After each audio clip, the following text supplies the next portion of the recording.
Okay, I'm going to call the meeting to order. Hello, everybody. Hello, everybody. I'm going to call the meeting to order, and I'm going to have a roll call by our city clerk, Marcy Killian. Everybody kind of quiet down, okay? The record will reflect that all members are present. We're going to have the Pledge of Allegiance and invocation by Ann Scott, a member of our community.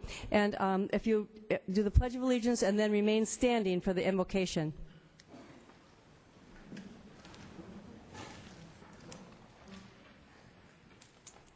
Thank you.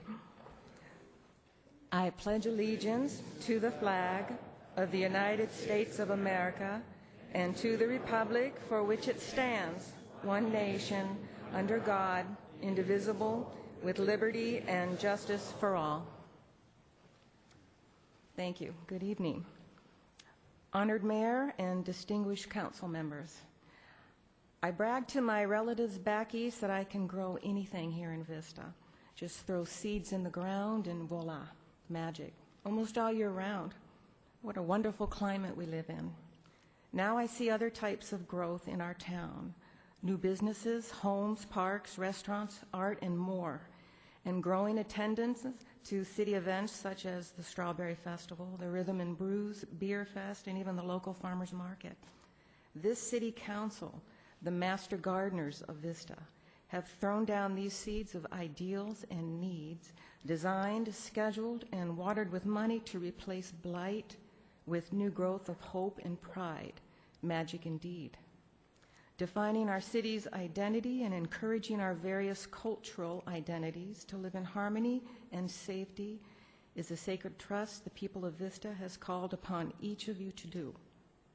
We should give thanks to the powers that be for every first responder, firemen, the sheriff's department, police, and paramedics for their efforts to keep us and our families from harm. We should give encouragement and empathy to charities so that our souls will be uplifted, and we should never forget the sacrifices of our brave military.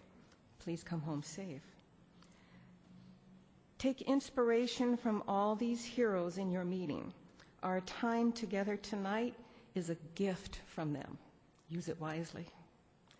And as we pass by some other affirmation of the great spirit of this community, our hearts should be proud. Please keep up the good work. When a community experiences pride of ownership, this can only be a reflection of your good leadership. Thank you.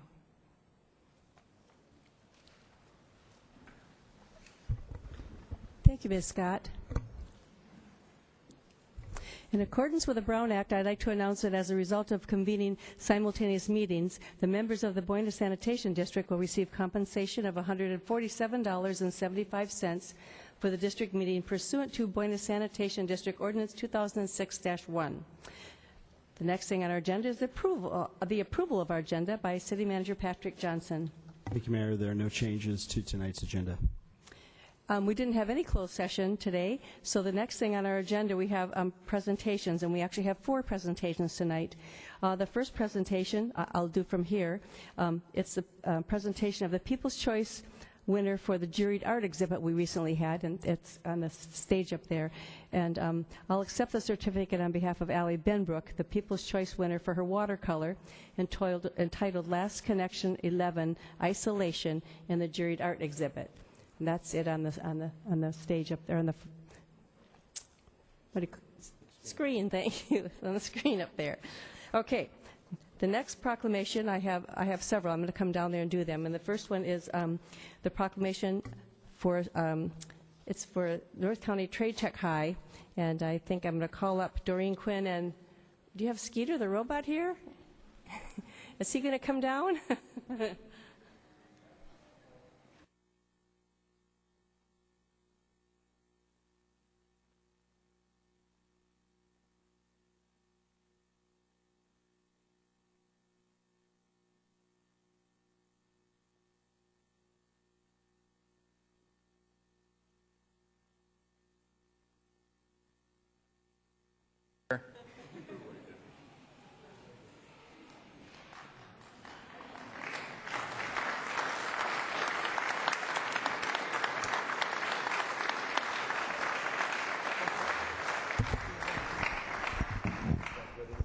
Okay. Oh, my gosh.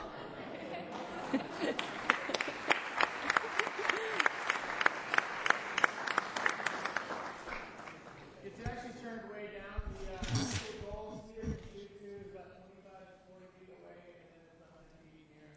So it's turned way down. So we're bringing it in here. We won't break anything. That's, wow, I'm impressed. Let me read you the proclamation here, because that's very interesting also. It's, I'll give this to you. And Doreen Quinn is not here tonight, is she? Doreen, come on down. Doreen. Okay, whereas North County Trade Tech High School Team 4486 won the San Diego Regional First Robotics Competition, earning a berth to the World Championships for the First Robotics Challenge, which they will call FRC, and whereas in the nearly 4,000 FRC teams in the world, only 400 were invited to continue to compete in the St. Louis World Championship. Whereas these high-tech robots are designed, built, programmed, and tested by students working with mentors from the industry in 6 short weeks.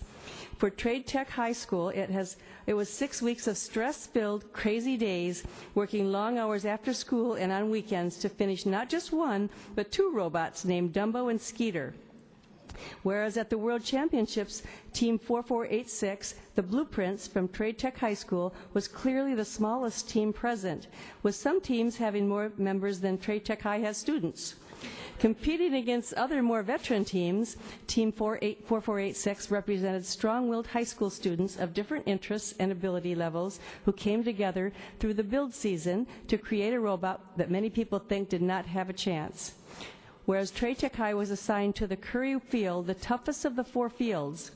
Competition was tough, and Trade Tech's robot Skeeter struggled at first. The rough competition in San Diego and then the FedEx flight seemed to leave Skeeter a little jet-lagged, as the autonomous mode went non-functional and the drive was not cooperating on day 1. The robotic team started its first day with a 0-3 record, with tough losses in close matches, losing with scores like 108 to 111. Whereas the team stayed for 2.5 hours after their last match on Thursday to put Skeeter on the operating table and use their best mechanical sports medicine tricks to get him back to 100%. Whereas while Trade Tech High came in 69th place in their division by earning their way to St. Louis, students were already in the top 10% of the world teams. And whereas the Vista City Council hereby congratulates North County Trade Tech High School Team 4486 on winning the San Diego Regional First Robotics Competition and earning the opportunity to be one of 400 teams selected out of 4,000 to compete and represent Vista in the World Championship. Now, therefore, the mayors and members of the Vista City Council are so proud and do hereby proclaim Wednesday, June 4th, 2014 as North County Trade Tech High School Day in the city of Vista. So congratulations.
That's amazing.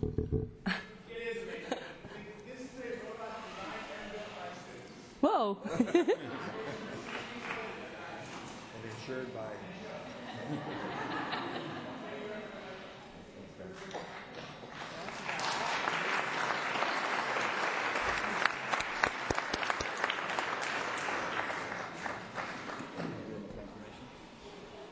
I got, this is my next one, this one. They have their proclamation. Yeah, they have theirs. Okay. The next thing we have here is our Miss Pride of Vista pageant.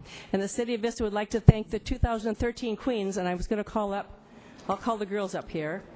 So I'd like to invite the outgoing and the incoming Pride Court to the podium. 2013 Pride Court is Jordan, is it Kogler? And Alondra Alanis, Destiny Landeros, Bijou Vicky. Are they here? You guys? Bijou Vicky, yeah. Okay, and then the 2000, come on up. This is the, you're the outgoing, right? Yes. This is the outgoing court. Okay, come out. And then the incoming court is 2014 is Lola Roth, Vanessa Sanchez, Angelica, is it Fig or Figgy? Fog. Feig. Feig. Okay, Feig. And Sabrina Zeri. And that's, so, okay, so I'm going to do the proclamation here. So the City of Vista would like to thank the 2013 Queens from the Miss Pride of Vista pageant program for their year of service. 2000, we said all the names here for the girls. Over the course of the past year, these young ladies, along with the princesses, served thousands of community service hours, responded to requests from various civic and nonprofit organizations, such as the Boys and Girls Club, the Vista Village Business Association, the Moot Lake Cultural Foundation, Rancho Gahome Adobe, Tri-City Hospital Foundation, the Vista Skate Park Coalition, American Legion, the Encore Youth Theater, the Vista Chamber of Commerce, and many others, and in addition, helped with the city's 50th anniversary celebrations last year. The girls created and implemented a program to raise funds to honor the fallen soldiers of our city's adopted Marine Unit, HMLA 369, and did many hands-on projects such as preparing and serving food at North County Solutions for Change and organizing food drives for Angels Depot and Vista Teen Outreach. The City of Vista appreciates the hard work of all the young ladies and gratefully acknowledges their dedication and interest in bettering their community. So with that, I'm going to give we introduced already how will I do this? I guess I'll do the outgoing ones, and I'm going to give them their proclamations here. So I'm going to go, Bijou, oh, I forgot it, Feig. Okay, Bijou Feig. She's Little Miss Pride of Vista. Come over here.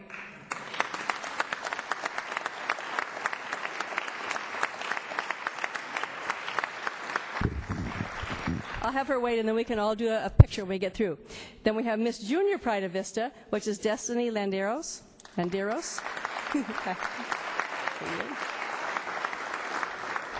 Miss Teen Pride of Vista, Alondra Alanis. And Miss Pride of Vista, Jordan Kogler.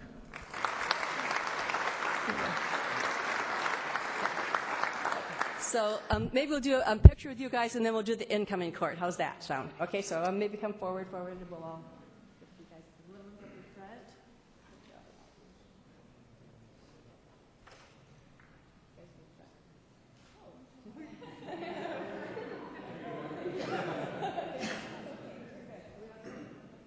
Everybody in?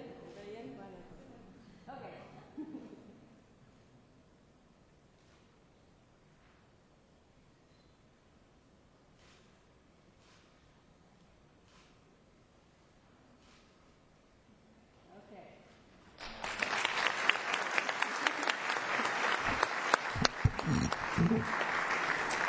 And then we'll do a picture with the incoming court, which are, just a minute. Wait. I have their names here. We have Miss Little Pride of Vista, Sabrina Zeri. Is it Zeri? I'm sorry, I'm murdering these names today.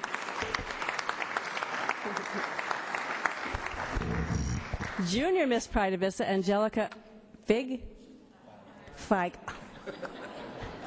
Why can I not do that today?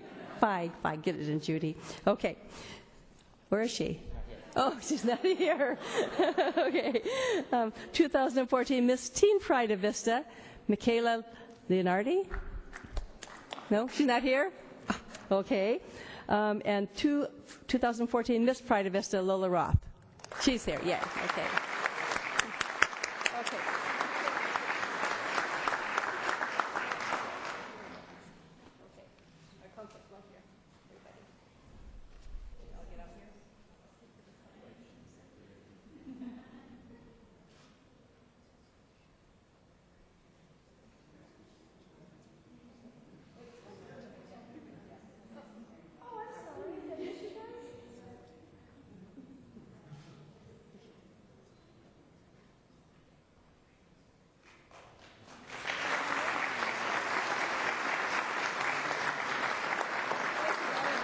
You're staying for the band, too? Yes. Okay. Okay, we have one more, another important one. Another fun one, actually. So I have here, just a minute, let me get my notes.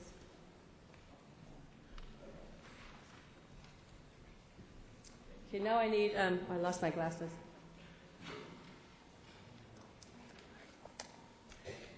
Okay. Now I'd like to have the following people come forward. Ralph Ewell, band director, Jeff Van Gundy, drum major, and Jessica Neef and Sydney Fulgrim, co-presidents, to accept the proclamation for the band.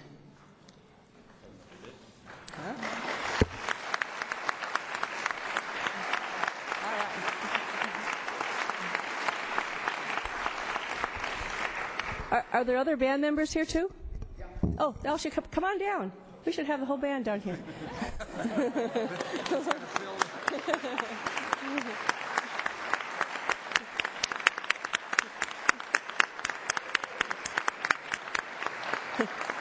Oh my gosh.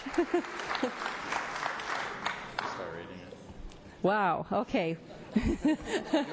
I didn't see all of them. Okay. I must have been a little blind. Okay. Whereas the Vista High School Marching Band is one of the premier 5A bands in all of California.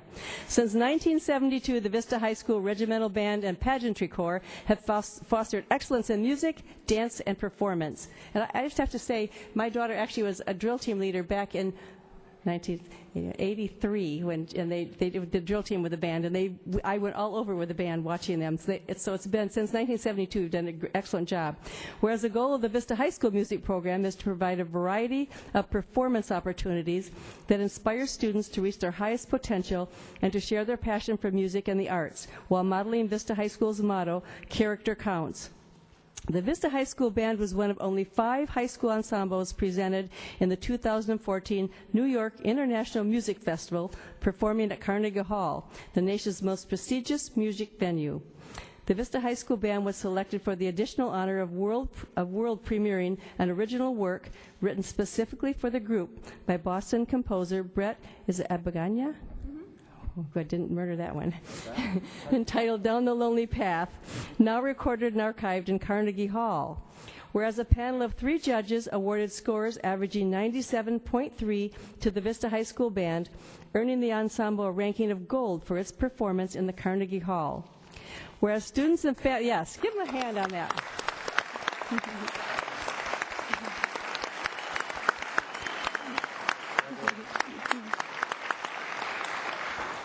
We are so proud of you, all of you. Whereas students and families raised nearly $200,000 through fundraising efforts with the help of the community and donors, both locally and across the country, to make the trip possible. And whereas in addition to their musical achievements, Vista High School Band and Pageantry students routinely demonstrate academic excellence, currently maintaining an average grade point average of 3.8. Yeah, wow.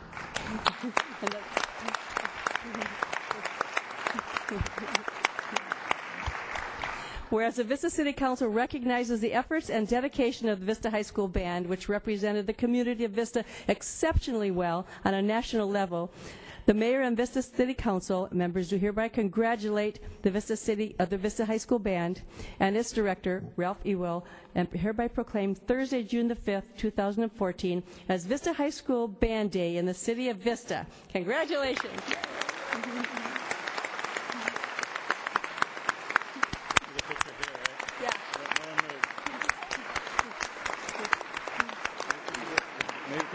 right there, next to you. Yeah, come over here, Ralph. Oh, let's see, how will we do this? Just do it. I Just don't do want it. to cover the kids. Yeah, just- Get him right here? Come in Yeah, here. yeah. You come here. Right, come in the middle right here. There's kids going to be here. I mean, these kids, and look at all of them, aren't they? I mean, they look except all in their tux and the plaque. You want the plaque? Yeah, that's how will we get them in here? Yeah, we want you in here too. Maybe. But you have to fix my tie before the picture. Next is that. Mr. Van Gundy, you didn't do a very good job. There you go. Just don't breathe. Don't breathe. Okay, wait. No, wait. Here's your Wait. Here's your proclamation. I want to do this, so you get that too, along with all of your awards. Graduation day. It's also our graduation. Oh, it's graduation day too. Oh my gosh! I know. Congratulations, sir. Okay, You'll be okay. okay. You're good. Don't move. We're just very, very honored. I want you to know that. Thank you so much. Oh, we're so honored to have you here. I mean, we really are honored. So, Thank you. yes. We look. Everybody smile.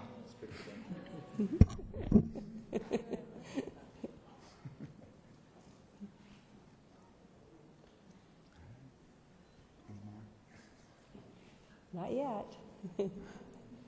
Not yet. You got them all? Almost, not yet. He's twitching. Oh, it's still going.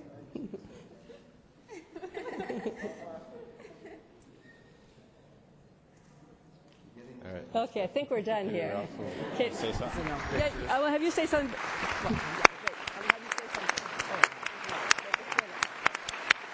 I have a question. I wonder how many are graduating. So let me see hands. A lot of you, huh? This isn't everyone. This was an option. Okay, well, okay, you have. you want me to say yes, I want you to say something. Well, I wasn't prepared to say anything. I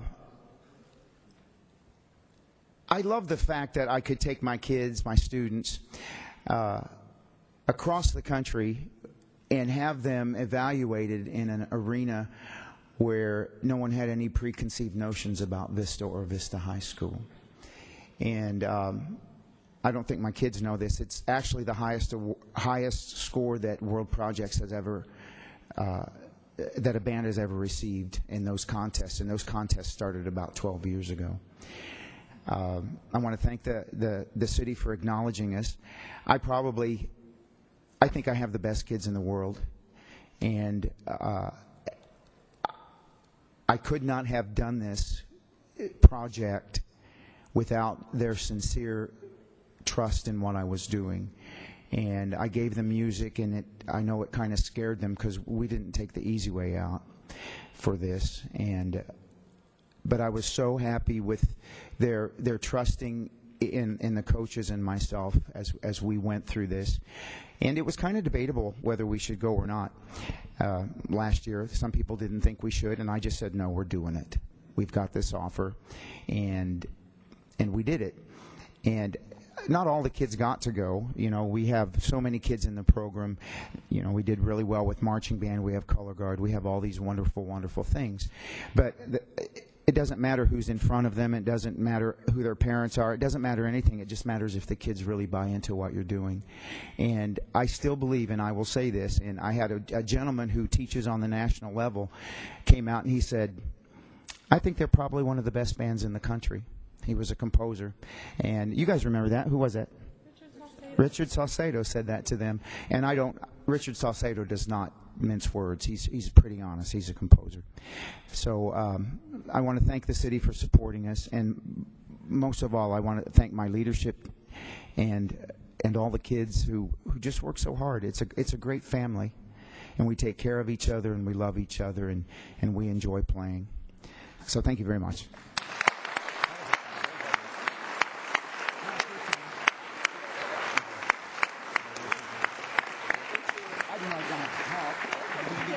No, you did a great job. Yeah. Thank you. Yeah. Thank you very much. Gather my things here. Nope, that's it. Thank you. I mean, that's not the end of the meeting. Don't leave.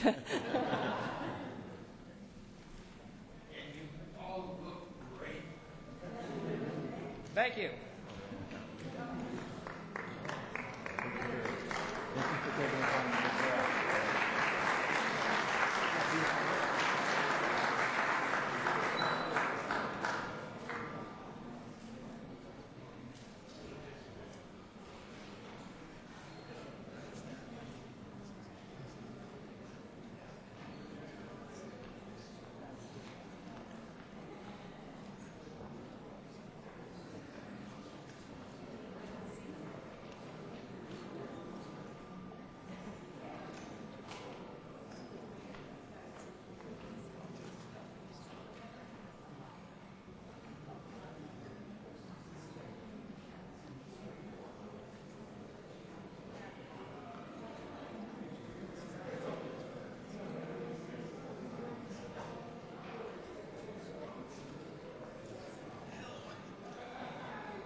Okay, moving on to the next thing on our agenda is our consent calendar. The recommendations on the following consent calendar will be enacted in one motion unless an item is removed from the calendar. Any member of the public may remove an item by submitting a request to speak card to the clerk's secretary. Items removed from the consent calendar will be considered immediately following the adoption of the calendar.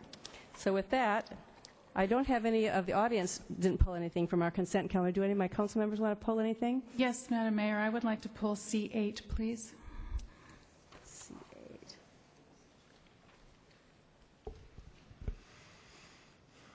Okay, does anyone else want to pull anything? If not, then I would entertain a motion for the balance of the consent calendar. I'll make a motion to adopt the balance of the consent calendar. Do I have a second? I'll second it. Please cast your votes. Would the city clerk note my no vote on item C6 and C7?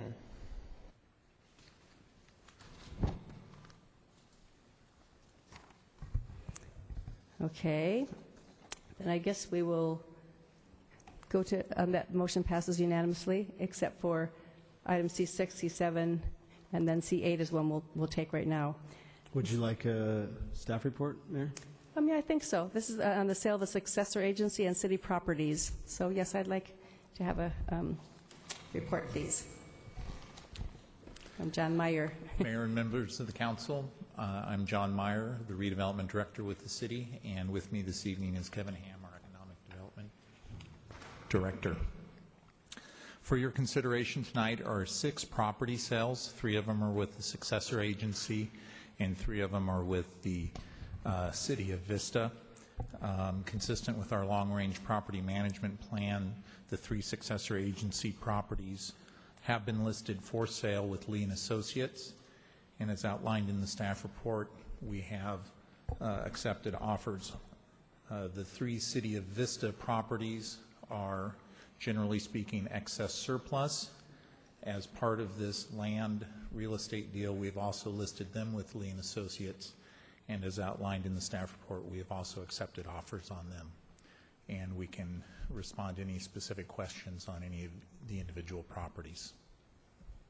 That concludes staff's Councilmember Rigby, presentation. did you have some questions? I do. Thank you, Madam Mayor. Thank you for the report. I appreciate it.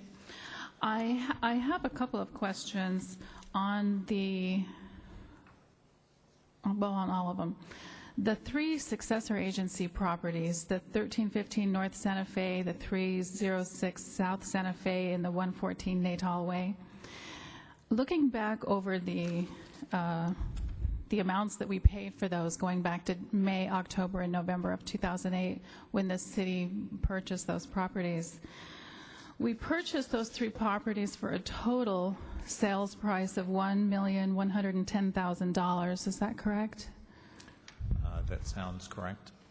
And when we sell these properties for $80,000, $140,000, and $71,523 respectively, comes to a total, with my iPhone calculator, of $291,523 for a loss of $818,477. Does that sound right? Generally, yes. Okay. And then I also understand, reading in the staff report, that the proceeds from the successor agency properties, which are just these 3, will be forwarded to the San Diego County Auditor Controller. Will be distributed among the taxing entities, which are the hospital district, the school district, et cetera. There are a few. And the City of Vista will receive out of that money $53,713. To me, that's a huge loss, and I want to ask for clarification of the monies that we spent or that were spent purchasing those 3 properties. Where did that money initially come from in 2008? That was from the redevelopment agency's tax increment. Okay, and the monies in that tax increment were paid by Vistans? That was money collected through the redevelopment agency process, so it was a redistribution of existing property tax. Okay. And the other question I had for you is on the 1315 North Santa Fe, it says that 3 offers were received. It doesn't reference what the other 2 offers were and why they weren't accepted. And I only question that because when you look to the next paragraph at 306 South Santa Fe, it said 2 offers have been received and staff recommends acceptance of the higher offer. There was no qualitative or quantitative adjective in front of the other one. So I was wondering, the $80,000 that is recommended to accept on the 1315, of the 3 offers, where did that fall in line? It was the highest offer. I believe there was another offer at $80,000 as well, but the terms of this offer made more sense to us, particularly since the buyer was also the adjacent property owner. Okay, thank you. And then I was also having this, I had the same questions if you look down at the City of Vista properties. 1335 North Santa Fe said it had 3 offers. 603 to 611 North Santa Fe had 3 offers. But again, I don't see what those offers were, who they were from, or the details on those offers. I apologize, we didn't include that level of detail in the staff report. In the case of 1335 North Santa Fe, it was a similar situation where there was another offer that matched this offer, but the terms of the deal were better to go with the RA and B Associates. 603 to 611, it was the highest offer. Okay. So the only issue I have, and I don't have the figures in front of me, what we paid for these City of Vista properties. Do you know what we paid for 1335 North Santa Fe, 603 North Santa Fe, and 611 North Santa Fe? No, I do not. Do we know how long we've held those properties? Just generally speaking, we've held them for quite a while. Okay. These were originally purchased as when we were negotiating right-of-way acquisition for North Santa Fe. Okay.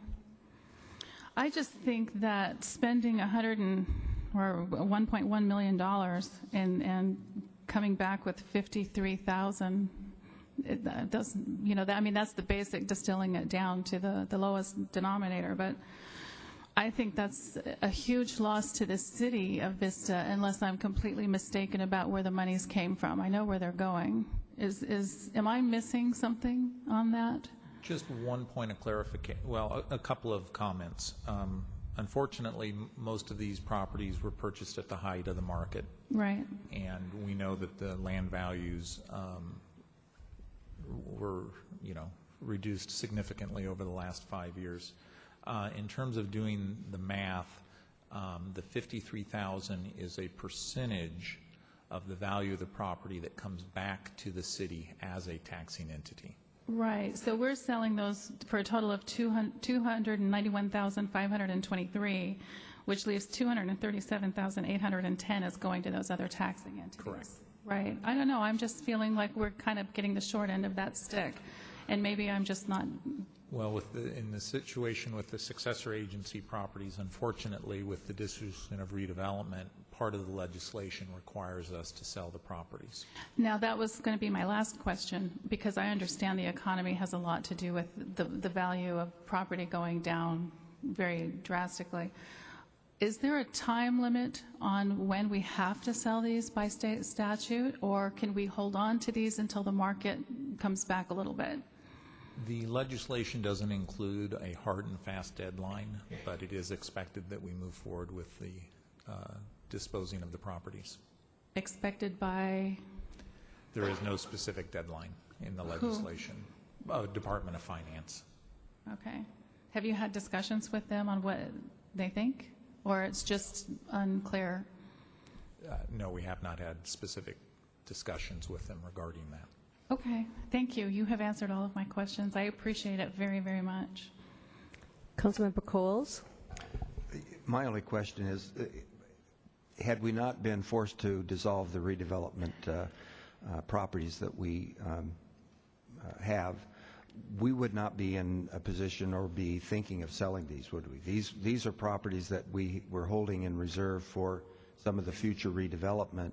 Right. And now this is something we just need to get off the books because the state, whether they sell for more or less, we probably won't realize much more direct income to the city from these properties. Is that correct? That's correct. If we weren't going through the dissolution process, we would have held these assets and used them in the ongoing revitalization of the Paseo-Santa Fe corridor. We are still attempting to do that. With the 306 South Santa Fe, we have a buyer who's motivated to maintain to keep the building and rehabilitate it and put a new use in there that will add to the vitality of the corridor.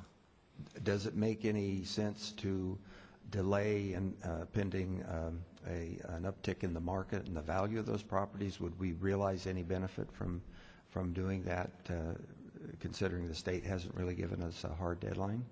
I think in staff's opinion on the 3 properties for your consideration tonight, time isn't going to change the value of those properties. Okay, thank you. Deputy Mayor Aguilera. I think my questions are answered. Thank you. Okay. Did you? Okay. Okay, well then I would look for a motion. I'll make a motion to approve this item. In a second. I'll second it. Okay, please cast your votes.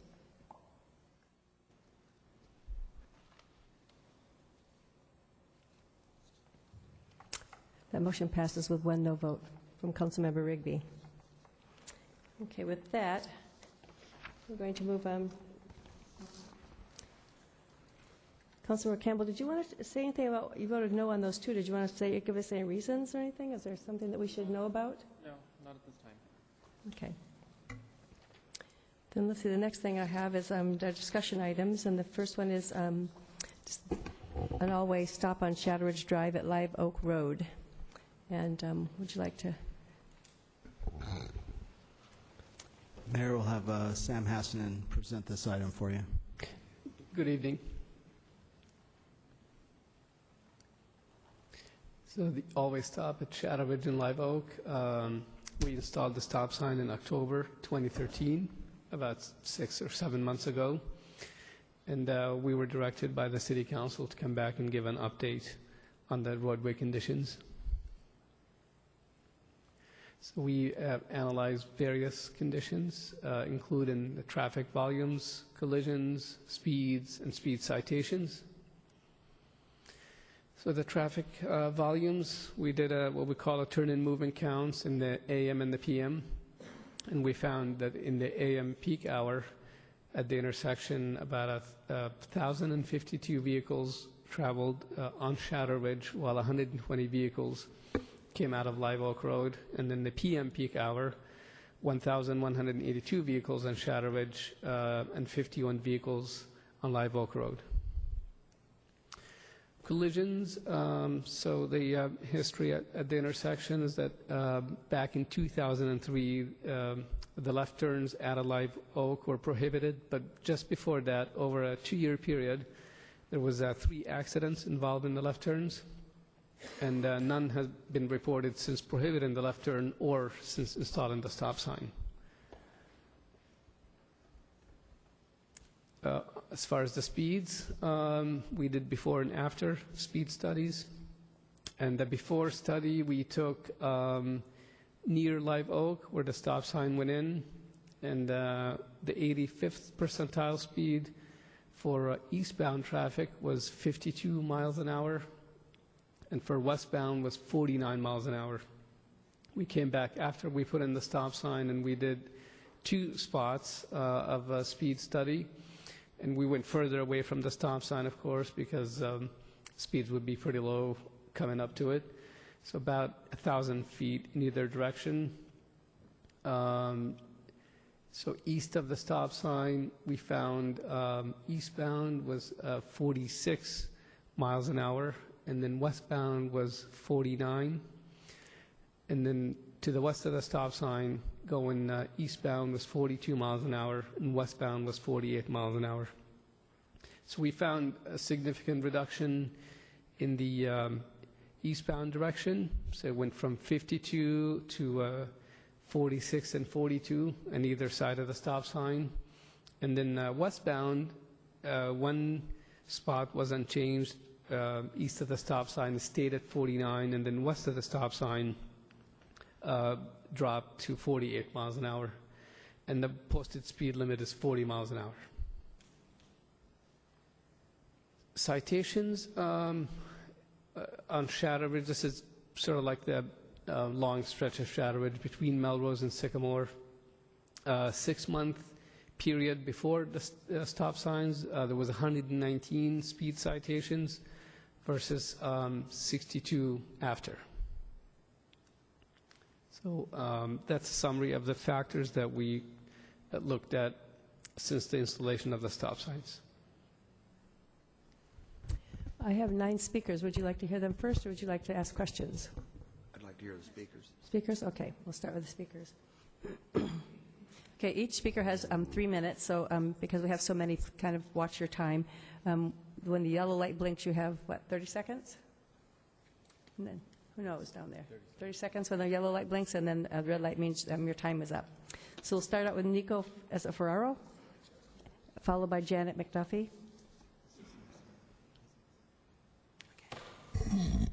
Good evening, Mayor, council members. After 10 years of attempts to slow down speeding on Shadowridge Speedway, we finally have a stop sign. Yes, those of us that live off Shadowridge Drive call it the Shadowridge Speedway. As you probably know, part of the problem with speeding is topography. Going east as you crest a hill, remove your foot from the accelerator, and coast, you can pick up 2 to 3 miles per hour. If you continue to accelerate, there's no telling how fast you can go. And a bit of caution, as you turn off of Shadowridge Drive, signal and brake early. Look in your rear view mirror, or the vehicle behind you could end up in your back seat. The stop sign's a good beginning, but more needs to be done. With the exception of the drive between Lupine Hills and Melrose, the speed limit is 35 miles per hour. The stretch of road between Melrose and Cannon has 2 stop signs and a traffic light. No complaints from residents about noise pollution and wasting fuel. While there has been a 48% reduction in citations written, excessive speeding continues, particularly going east. Speeds before the stop sign exceeded 70 miles per hour. There were 2 of those.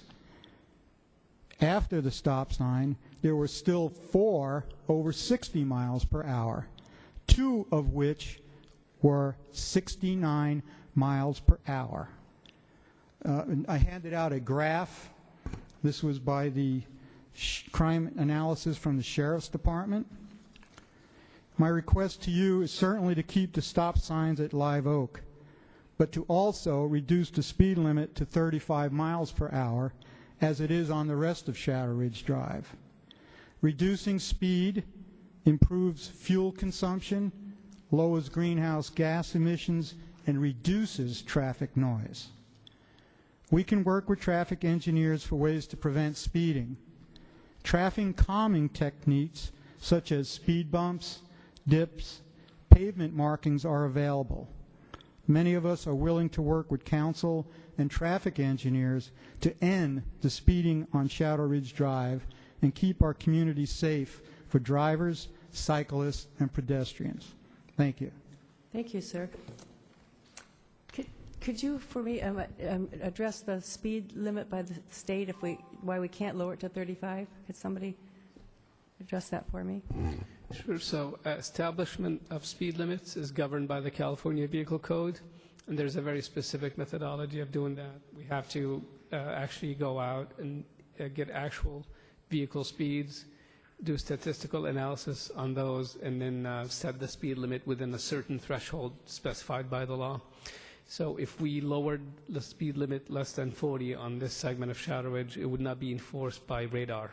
So we could be lowered, but we can't enforce it, basically. Sheriffs couldn't enforce it if it was lower. Okay, thank you. Janet McDuffie, and followed by, Baram Shamsian. Hello, council members. My name is Janet McDuffie, and I've lived in Vista for 16 years. I golf at the Shadowridge Country Club.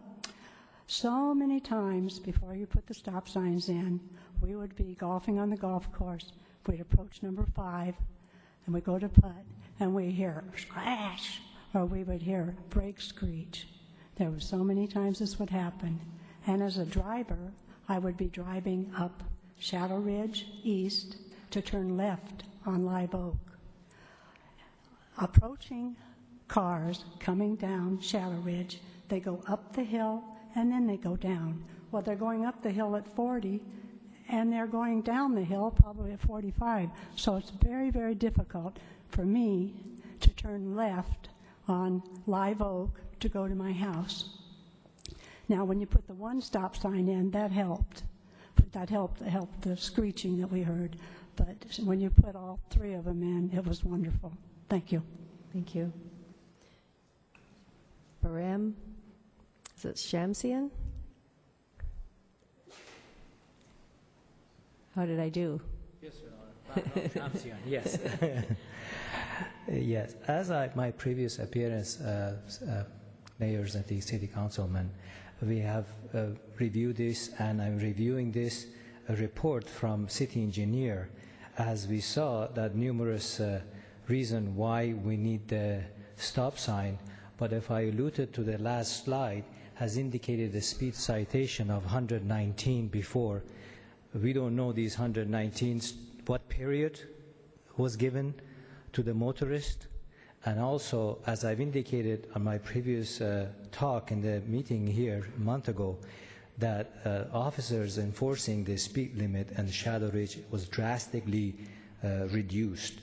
So there were no speed enforcement, thus less tickets. So that's the reason 119 went to 62. It's not because of the stop sign, it's because of the less enforcement of the speed.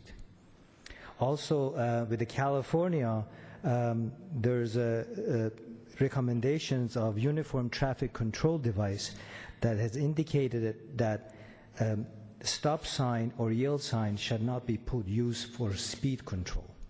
So if it's a speed, we are concerned about it. It's putting a stop sign, it's not preventing a speed.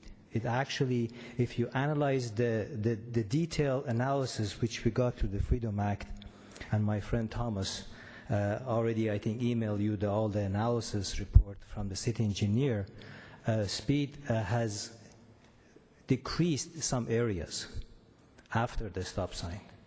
If you take a time and look at the data, you will see actually, which was not presented here.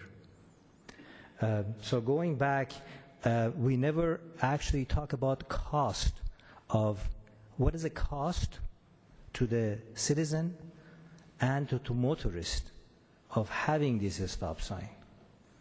And this is something, again, we need to be considered, is that they calculated how much does it cost, more than $500,000 for motorists, stop and go, and a CO2 emission that everyone, I think, trying to ignore. I know there are some citizens live on Oak Cliff Drive who benefit if this stop sign there, but also we are ignoring the majority of the residents, which they signed the petition, more than 360 people in the area code 92081. I don't think we have 360 in favor of the stop sign. Thank you very much. Thank you, sir. Larry Lamboy, followed by Maureen Thomas. Thank you for this opportunity, Mayor and fellow councilmen. I'm one of those 361. I'm in favor of the stop sign. I've lived in that area for 22 years, on both sides of the Shadow Ridge, both the north and south sides. I think this stop sign is a blessing. I think it's a safety issue, not a speed issue. That, as you're coming west on Shadow Ridge, that road rises very high, And I watched that and observed it, and you cannot see a car 200 feet beyond that stop sign because of the rise. As they're coming up, you start to see at 200 feet the top of their roof. That doesn't give a person at 40 miles an hour, if they're just going 40 miles an hour, it takes 3 seconds to cover 200 feet. That doesn't give a lot of senior citizens a lot of time to get across that intersection. If that stop sign wasn't there, it would be a definite safety hazard for people trying to get across that. There's another issue.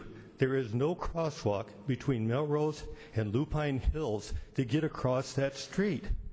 How do people who are pedestrians want to get across that? That's a half a mile to 3/4 of a mile in distance, and that's something that hasn't been brought up here. It's actually a very safe area now that they've had that stop sign. It has saved a lot of lives. I know that there was 2 accidents in that exact area over the years where were very major, and I think both people died in that accident. It was at night, and I've known that as a personal experience. So I just want to reinforce that that does save lives, because I'm sure somebody's going to be nailed at that intersection because people are speeding and they can't see them but 200 feet away, and it only takes 3 seconds at 40 miles an hour. If they're traveling faster, it cuts that time down. So I don't care about pollution. I care about safety and saving lives. Thank you. Thank you, sir. Maureen Thomas, followed by Kathy Bagwell.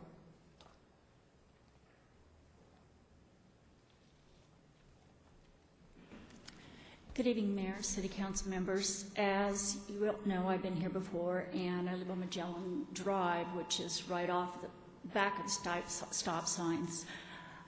I'm still opposed to the stop signs. I realize we understand the safety issues that people have and concern. It still creates a lot of issue and noise. It creates a lot of problems with brakes screeching from people trying to stop and not hit each other.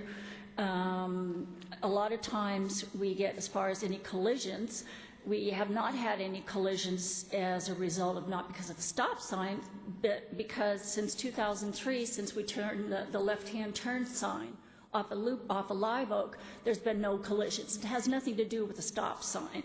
So that report is misleading.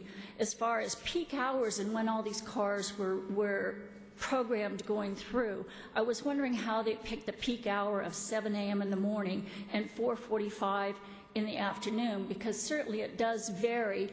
I'm home 24/7. I am disabled. I see right outside my window all the time what times, and they're not these times as peak hours. And I was wondering how they came for those to be peak hours, where they back up 5, 6, 7, 8 cars at a time, and it's like a rubber band and a bullet shooting them out. Excuse me. I've also seen other instances where people have run the stop signs consistently and just ignored them, so it's not really doing any good in some instances. One of the biggest objections I think I have is that it came upon everybody so slowly. It kind of reminds me of a lot of old times remembers when the city of Vista shut down street lights. It's like, oh, we're shutting down the street lights? I didn't know that. Well, this is kind of what happened. It snuck up on us. A lot of people were never notified of this.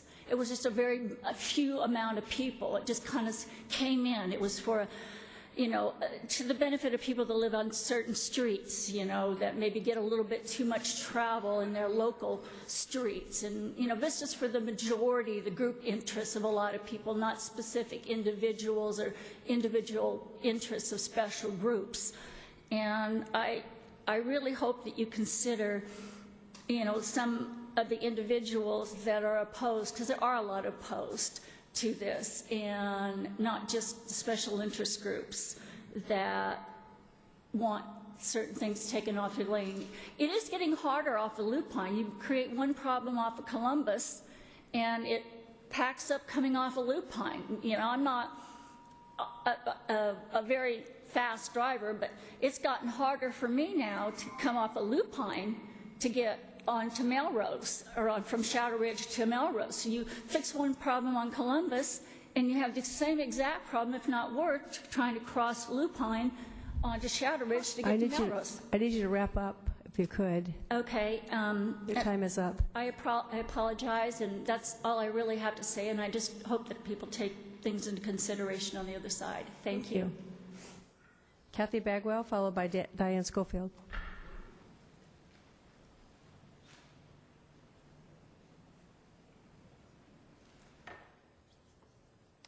Good evening, council members. This is my first time to a city council meeting. I moved here in '08, and so I'm hoping to come to more meetings. I live in the community of Shadowridge, just off of Shadowridge and Lupine Hills, and I travel east and west on Shadowridge almost every day. I am totally in favor of the stop sign at Shadowridge and Live Oak, not just for the reason that it may help those coming off of Live Oak, but for speed and safety. The stop sign has definitely slowed the speed of cars who travel on Shadowridge. The electronic speed check unit, I believe, also has helped, because I watch it as I'm going, and I see I'm not lighting it up, which I'm happy about, and I see other cars now maybe 42, 43, which helps a little. I frequently observe drivers, though, still over 50 miles an hour. The ironic thing is that these drivers frequently end up having to stop at the signal light at Lupine Hills. So what's the hurry in speeding on Shadowridge? They will get to their destination. If they think they will be late getting to wherever they are going, then they should leave home a few minutes early and abide by the speed limit. Thank you. Thank you. Diane Schofield, followed by Norm Hallis. Good evening, Madam Mayor and council members. I live on Spyglass Circle, which is a community of 86 homes. It's on Shadowridge Drive.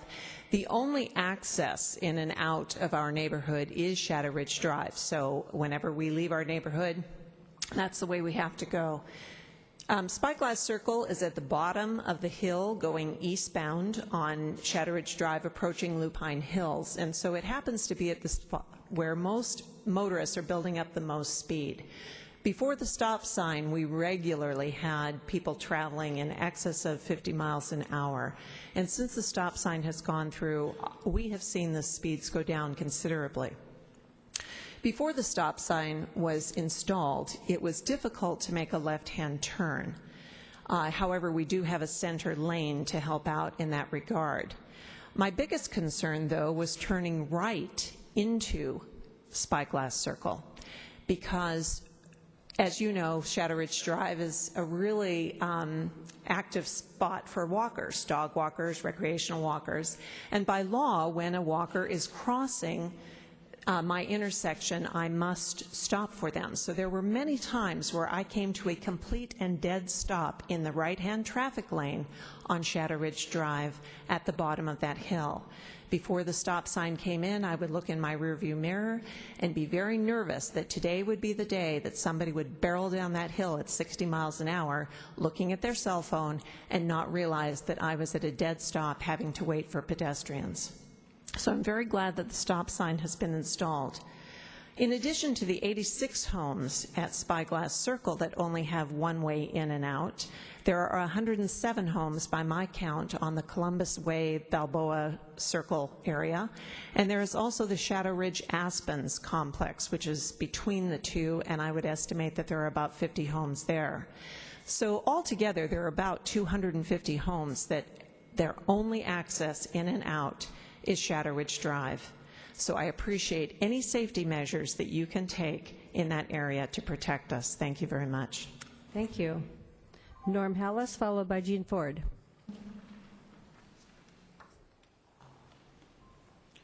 Thank you, Mayor. Good evening. I'm Norm Hallis, 1530 Madrid Drive in Vista. I speak to you tonight as a recovering traffic commissioner and a recovering planning commissioner. 6 months ago, when I appeared before you, my engineering background led me to speak out against the stop signs. However, as a board member of Majorca Sub-Association and the Shadowridge Master Board, I must change my position this evening to support my constituents in Shadowridge. I therefore, based on pros and cons that you hear tonight, I urge you to keep our people safe and keep the stop signs in place. Thank you all. Thank you. Gene Ford. Gene is our last speaker. You guys are very efficient tonight.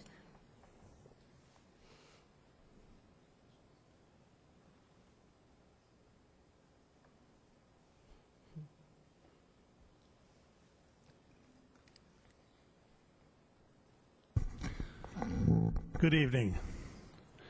Mayor Ritter, members of the City Council.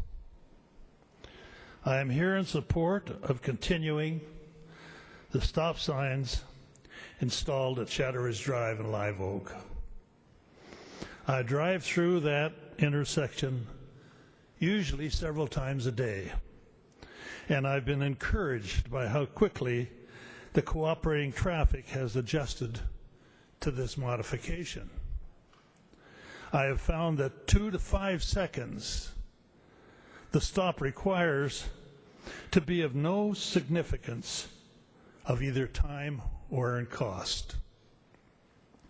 Unfortunately, for some drivers, Shadowridge Drive had become a speedway, a shortcut to the freeway. And for those whose residential locations required entering that speedway to begin their travels, there have been some heart-stopping stories. The safety of this particular area has now been greatly improved, and I believe this will be validated even more so over time.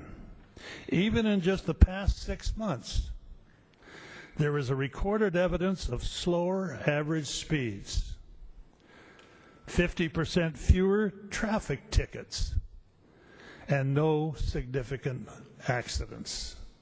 And that is an increase in the safety. The question of the stop signs causing an estimated material loss of time and use of gasoline is a fallacious argument that must be then applied to any stop sign in Vista, representing a theoretical saving in millions of dollars. My goodness, to whom? The City of Vista Charter Preamble, I'm sure you're all familiar with that, calls for our government to protect the health, the safety, and the welfare of the citizens. And those of us who live specifically in Shadowridge are appreciative that the city has taken steps to improve and enhance our safety. We thank you. Thank you. That concludes our speakers. And looks like Councilmember Rigby, do you want to start? Looks like your button was pushed. Yes, thank you, Madam Mayor. I have a couple of comments, but I do have a question. If Captain Rohde, I can't see, there are no lights back there. Is Captain Rohde in the house? No, he's not. Lieutenant Gilmore is here if you'd like to ask a question of the Sheriff's Department. I did want to ask a question of the Sheriff's Department. In looking at the speeds before and after, they have gone down a little bit, but not as much as we would like to see. And I was wondering, I have received a few questions from constituents asking about the reduction, the significant reduction in citations written, not really keeping parallel with the speed reduction. There's been some speed reduction, but we still have a lot of speeders out there. So they have asked if the Sheriff's Department is actually not patrolling as much as you were before. Do you know the answer to that question? Well, I know part of the answer ties to the fact that we've had a number of serious collisions elsewhere in the city, and those areas demanded enforcement to look at the problems in those areas and identify ways we could somehow prevent further loss of life and injury. So I know that has demanded our time quite a bit. But other than that, I'm not sure if there's been a specific shift away from that. Okay. So we can't identify a concerted effort to. I know I was out there at 2 in the morning, and there were 3 police cars out there. So I felt that they were not avoiding the area. Probably wondering why I was standing on a street corner at 2 in the morning. We'll get to that in a minute. So I just wanted to ask, because it's been asked of me, so I wanted to get some clarification on that. Thank you. I appreciate it. So I was out there because I did get an email from, well, we've gotten a lot of emails. First, I want to say thank you to everybody who is here this evening to speak on this issue and any other issue before the City Council. It's really important that we have community feedback and that we have people keeping our feet to the fire and letting us know what your thoughts are, and I appreciate that very much. But I did get a lot of email from people talking about the speed on Shadowridge, the stop sign on Shadowridge. When we visited this 6 months ago, I made the comment that I didn't know it was going to address the speed, but at that point, the speed was a secondary issue versus the public safety, and that neighborhoods need to get out onto Shadowridge safely, which I think is paramount, and they deserve that. But one of the emails I did get was from somebody who said that the stop sign was very noisy at night and was keeping this person awake all night long. So I sat out there, not all night long, but half the night, so I could hear for myself what noise was coming from this stop sign near these houses. And then to get a better idea of the noise at the stop sign, I went farther up Shadowridge where there was no stop sign, so I could get an idea what the noise level was when people were not stopping, just free-flowing. So, and I was really surprised in the middle of the night how much traffic there really is going down Shadowridge. There really wasn't a lull in the traffic, not even from Live Oak. There were still a lot of people coming and going off of Live Oak, right turns, left turns, on and off. I did notice there were a lot of speeders, though. So that might be another thing that we have. And I have 3 pages of notes from my sitting out there. And the sheriff's deputies were on a run out there for something going on. And I was standing there on the street corner. And as they were driving by, they stopped to ask me why was I standing on a street corner at 1:30 in the morning. But I wanted to get a sense of that.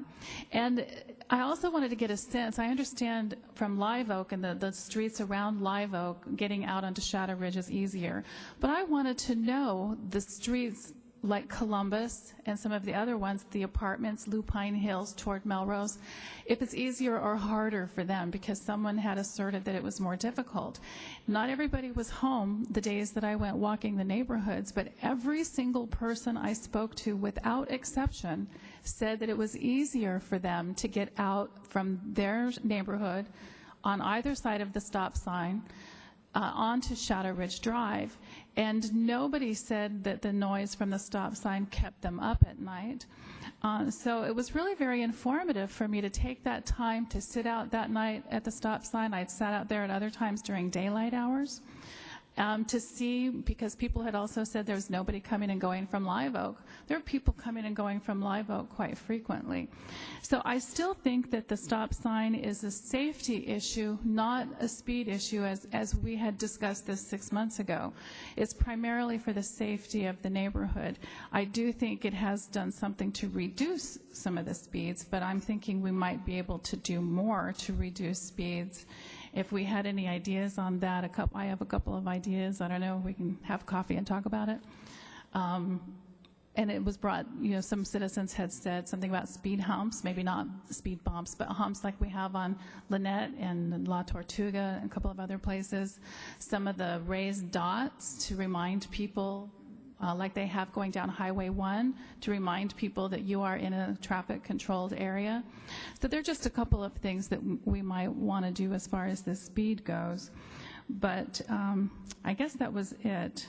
The other comment about 92081, I live in the 92081, but I don't live anywhere near Shadowridge Drive. I live over off of Sunset. And I don't drive Shadowridge every single day, so I don't live the impact of it, which is why I wanted to walk the neighborhood and talk to the residents and sit out there at night, because even though I live in that zip code, I couldn't speak to the impact of that stop sign. So those were just the comments and questions I had about the stop sign. Thank you. Councilmember Coles.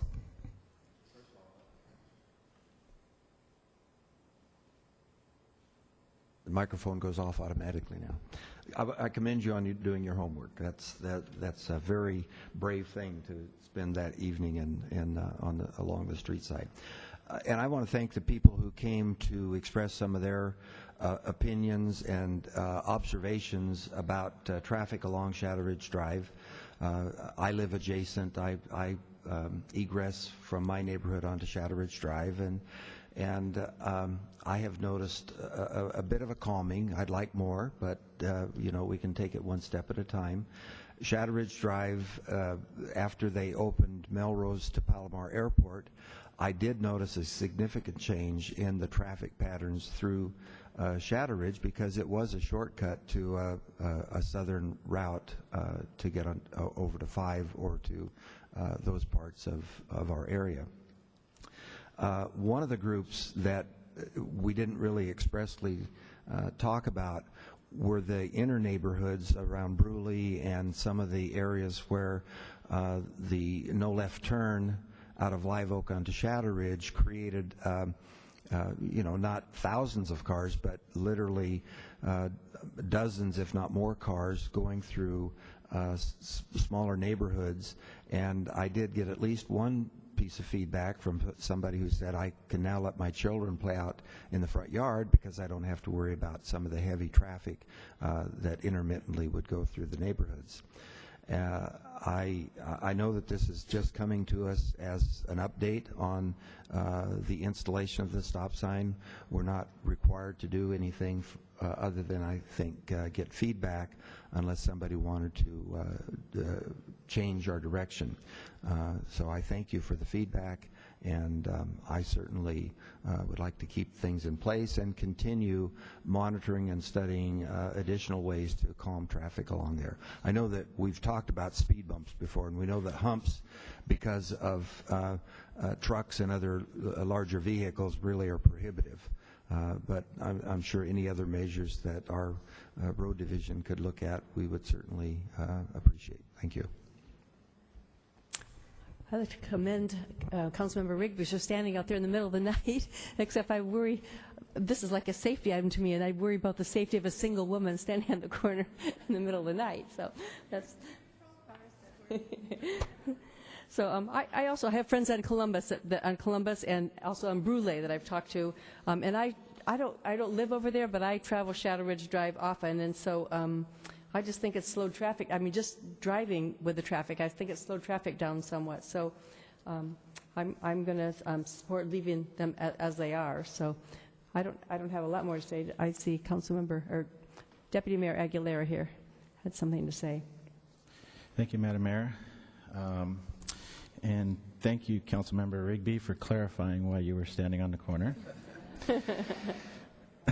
I would also like to thank everyone for coming out and expressing their opinions and giving their support, or, well, support for either side.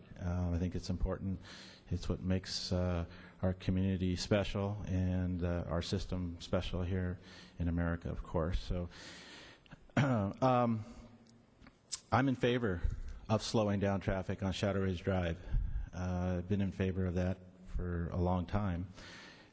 Wasn't necessarily in favor of a stop sign because the engineers have told us that that's not really the most favorable way to do that.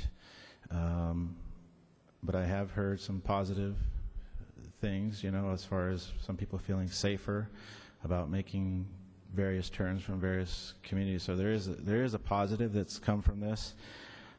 Still not in favor of the stop sign itself. I'm more in favor of more patrols in that area, and I'm not so sure that we got a clear answer, and I don't know that there is a clear answer to be gotten from the sheriff as far as whether we had more or less observations. Therefore, that could lead to a lot less citations for sure. So I think it's still to be determined whether we've actually slowed traffic down, as far as citations go, and I still think it's to be determined whether we've actually made it safer in that particular intersection.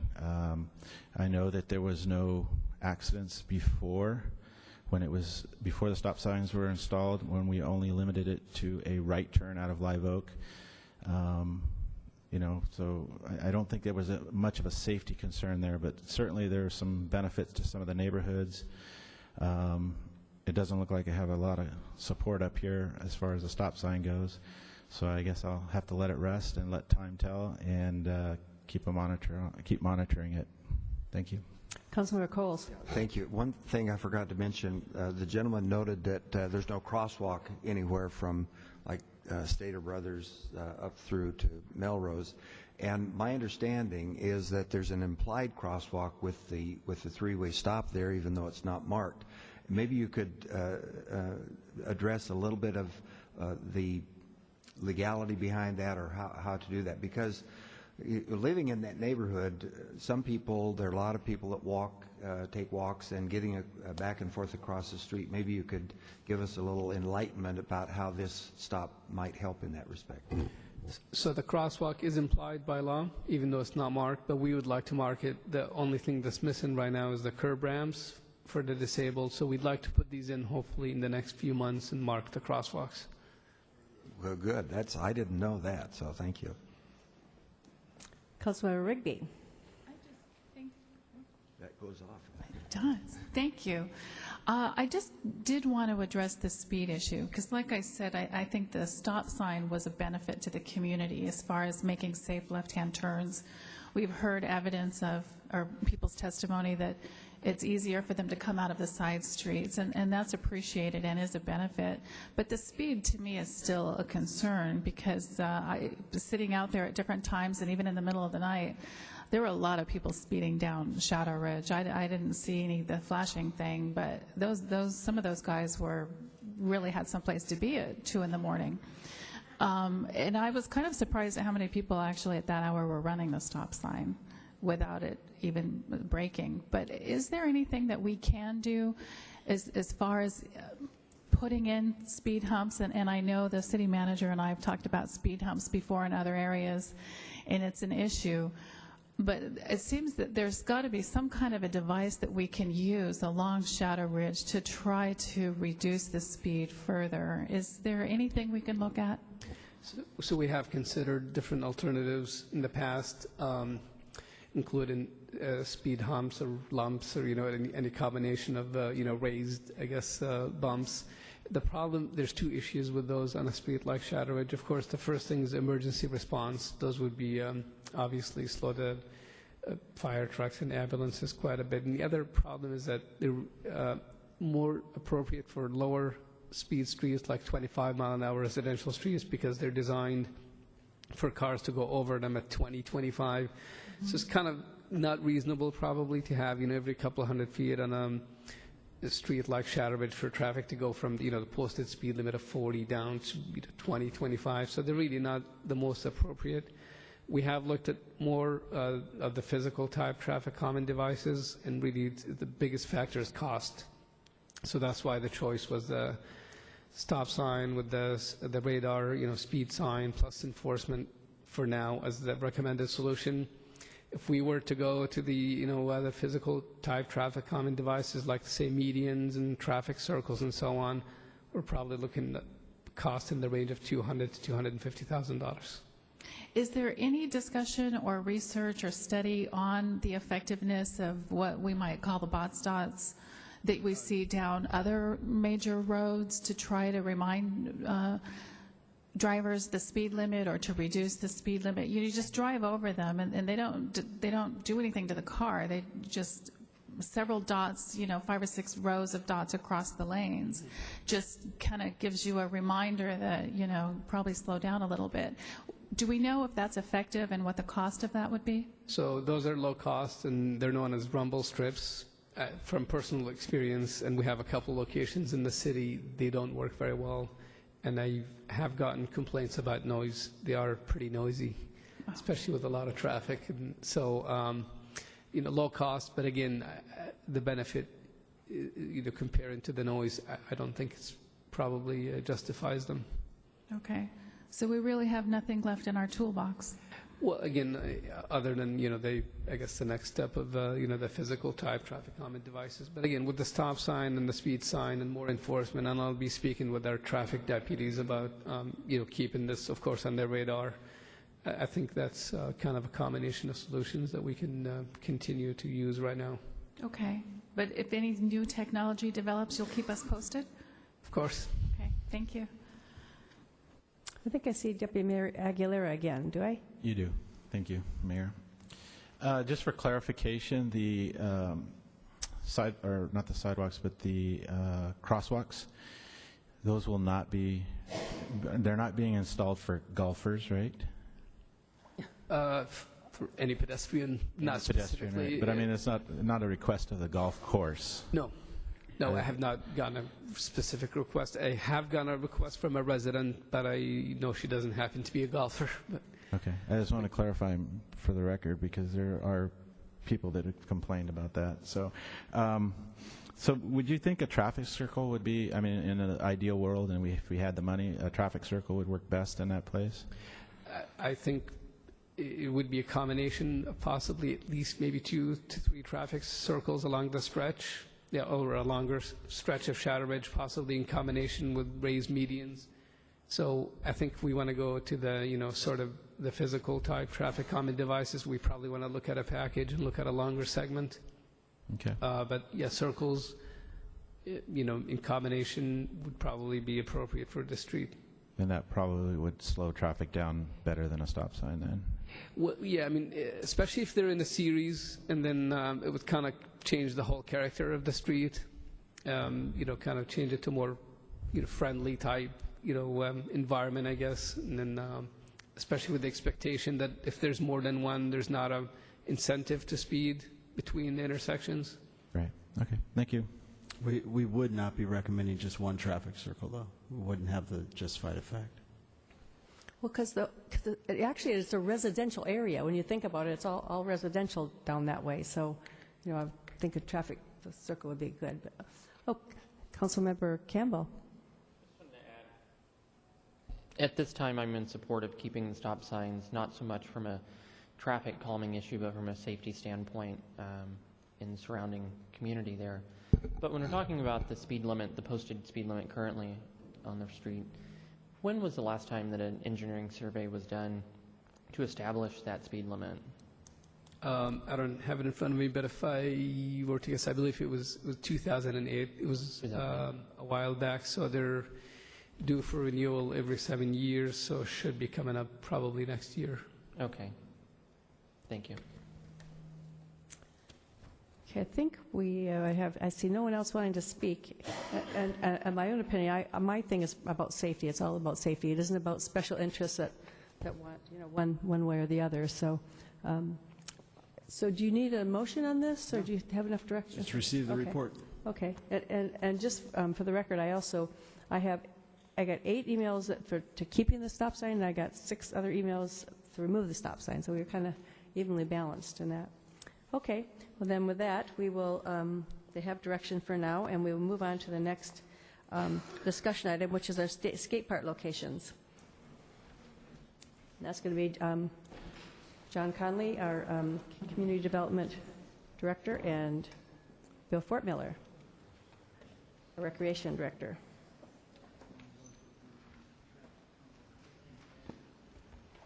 Thank you, Mayor. This revisiting the skate park locations. We were last in front of you in February to discuss some locations for a potential skate park.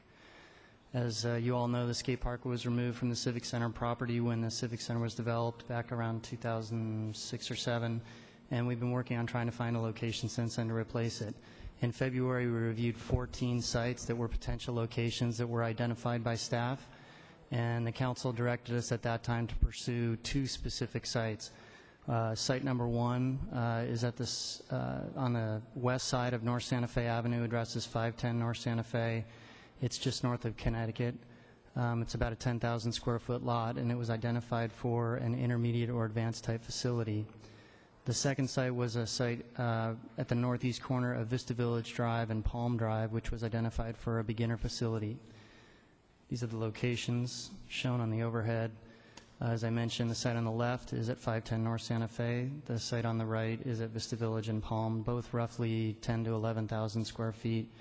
You can tell the site on the left is in a square shape, so a little easier to develop than the site on the right at Vista Village. So following the identification of the sites from the council, the staff notified property owners within 500 feet of both of these properties and held meetings at the end of March to obtain input and feedback from the neighbors about any potential concerns regarding those two locations. A number of residents came to the meeting and expressed concerns about both sites. All of the notes from those meetings are included in your packet, but there were a lot of concerns primarily focused on the Vista Village and Palm Drive site, and they were specific to the location of residences in close proximity to that location and potential noise and other impacts that could occur to those residential dwellings. So following that, staff determined that we should evaluate one further site so that we could have some options to discuss with the council. And so we evaluated a site that we refer to as site number 3, and that's at the northwest corner of North Santa Fe and Orange Avenue. It's adjacent to the building that was formerly used by Operation Hope, and it comprises a dirt lot that is excess city right-of-way for when North Santa Fe was widened. It's also about a 10,000 square foot lot. So we notified all the property owners within 500 feet of that property and held a meeting around the end of April. And only one person attended that meeting who was a supporter of the project that lives nearby, and she expressed some concerns about safety of the kids in that area, but there were no other attendees at the meeting. This is the site, the third site at the corner of Orange and North Santa Fe. So based on the input that we received from the residents at those meetings and the proximity of uses around these properties, the staff is recommending that we pursue the site at 510 North Santa Fe Avenue and a second site at Orange and North Santa Fe rather than the site at Vista Village and Palm, as I mentioned, based on the proximity of land uses and some of the concerns expressed around those two sites. If the council's okay with that direction, we will include these sites in the upcoming CIP for development of a park in the future once we identify a funding source. Thank you. Councilmember Rigby. Thank you, Madam Mayor. I just want to say thank you so much for finding this third site and talking with the community at the 2 meetings that you had to get feedback.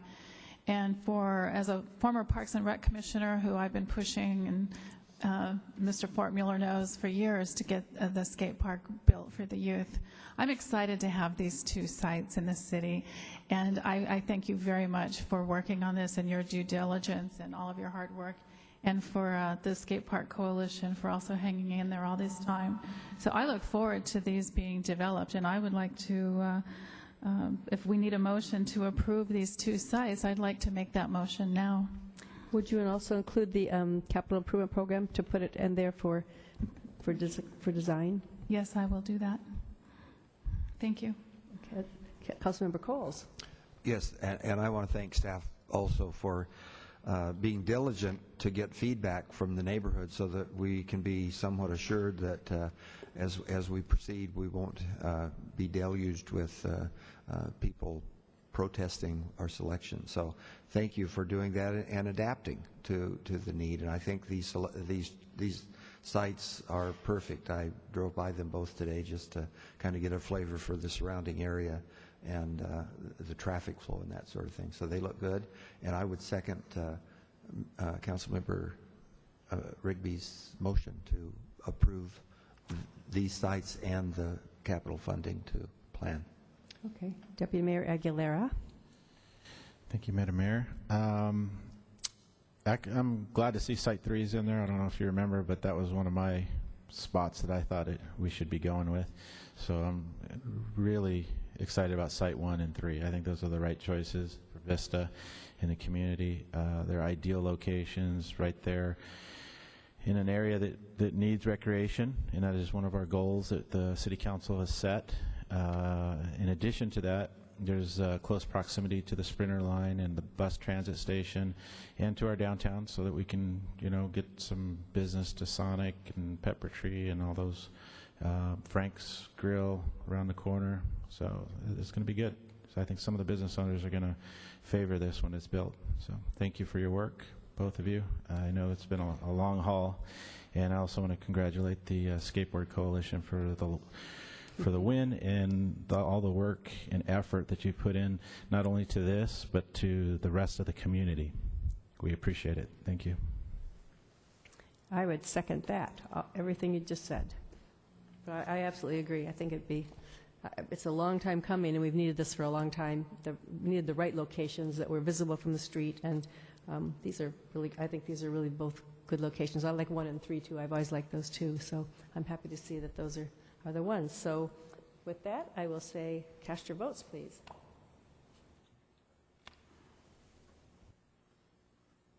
That passes unanimously. So that brings us to our next discussion item, which Madam is Mayor, I'm sorry to interrupt, but I will be leaving the dais at this time. I recuse myself from this agenda item. I have a conflict. Okay. Brings us to item D3, which is our Central Vista Business Improvement District, CVBID administration. And with that, Kevin Ham, our Director of Economic Development, and Rachel will be giving us a report. Good evening, Mayor and members of the Council. I am Kevin Ham, Director of Economic Development for the City of Vista, and with me is Rachel Beld, our Management Analyst. After the Council directed staff to solicit proposals on February 25th, 2014, we constructed an RFP and sent it out statewide as well as locally. 3 proposals were received by the deadline. 2 proposals met the minimum qualification and 1 did not. The interview panel consisted of our redevelopment and housing director, myself, as well as the economic development manager for the city of Carlsbad, who also was the executive director of the business improvement district in the college area. Of the 2 interviewees, the Vista Village Business Association scored the highest during the interview process.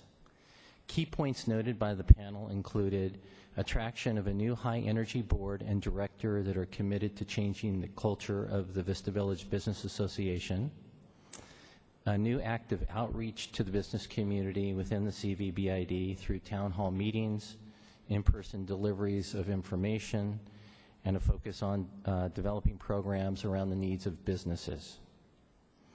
Expanding the calendar of events in the downtown was also something that came through in their presentation, and a strong plan to add value to businesses as well as property owners within the CVBID was important.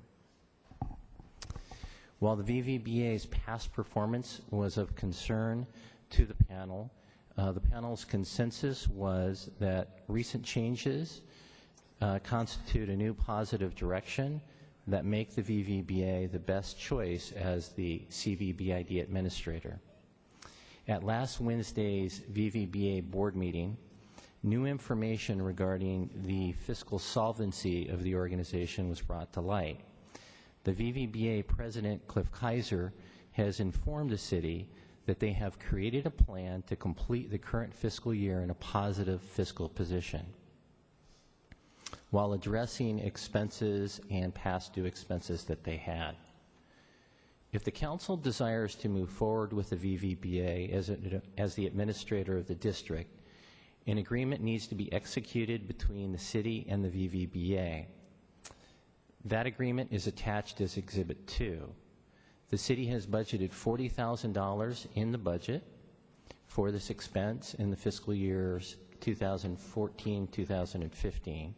And these funds would be added to the approximately $60,000 in collected assessments in the agreement. Per the agreement, the city provides our contribution and any collected assessments at the beginning of the fiscal year. Additional assessments collected after the start of the fiscal year are distributed quarterly and after the timely receipt of information that's required to be provided by the VVBA, and after review and approval of the Central Vista Business Improvement District Advisory Board. This evening, representatives from the VVBA will present their accomplishments for the past fiscal year, highlight their goals for the upcoming fiscal year, and address the changes that they have made to their organization and their fiscal health. Staff recommends that if the City Council desires to contract with the VVBA for administration of the CVBID, you approve the attached agreement. This concludes my report. Okay. I have speakers. Do you want to hear the speaker? Oh, I forgot I was looking at Amanda and she left. Okay. So we'll hear the speakers first. So Cliff Kaiser, you are first, followed by Janice Claflin. Thank you, Mayor and Council. I'm excited to be here. When I approached you on this very topic in February, I was brand new as president of the Vista Village Business Association, and we had already added 4 or 5 new board members. And I said, don't trust me in what I say to you then, watch and see what we do. I'm pleased to report that we've made a lot of changes at the VVBA, and I think are all very positive. I have a short presentation of about 67 slides I'd like to go through here. No, just a few. Please tell me you're kidding. Let's start off with some VVBA accomplishments in the 2013-2014 fiscal year. Many of these things you're already aware of. The Shop Vista program, the events that the Downtown Association has run or co-hosted or supported, including the St. Patrick's Day Parade, Taste of Vista coming up here in June, the Barbecue Festival, the Rod Run, the Blues and Brews Festival, the one that was in October, and then the support that we provided to the Brewers Guild that was just passed, that was a very successful event as well. As Mr. Ham also reported, that one of the concerns was the communications that the Downtown Association had with its members and other stakeholders. We've reached out several times with town hall meetings, with visits to the bid members, and also with a brand new newsletter, as well as putting on a couple of small new events like the Safety Day event in the Kokorian complex area. We're working with the Arts Foundation and others, so I think in this past year with the previous board and the current board, we've had several accomplishments that are noteworthy. This slide here shows the board members that will be in office come July 1st. The thing to note there is the first 5 are the ones that were newly elected to the board for a 3-year term starting July 1st. The remaining 10 members, you can see their term expiration. And the most important thing to note that was a concern the last time I was here is the number of actual bid members that are on our board. And it's currently, come July 1st, will be at 80%. We think that's a good, and we think that's important, because the members of the downtown that are interested in making it succeed are also business owners that are interested in seeing their business succeed. Mr. Ham also mentioned some concerns with cash flow, and this tends to be a challenge with the VVBA each year, which we intend to address in the years coming. But for this fiscal year, this quickly shows you the bottom line that we will remain cash positive through the end of the year, which is important, of course. But it also shows that we still have some revenue with our Taste of Vista event, which always happens at the end of our fiscal year, basically 5 days before the end of the fiscal year. So in the accounts receivable section there, the bottom income, there is the Taste of Vista revenue, and those are conservative numbers that we expect. We've already received $1,800 in sponsorships and pledges for a couple thousand more.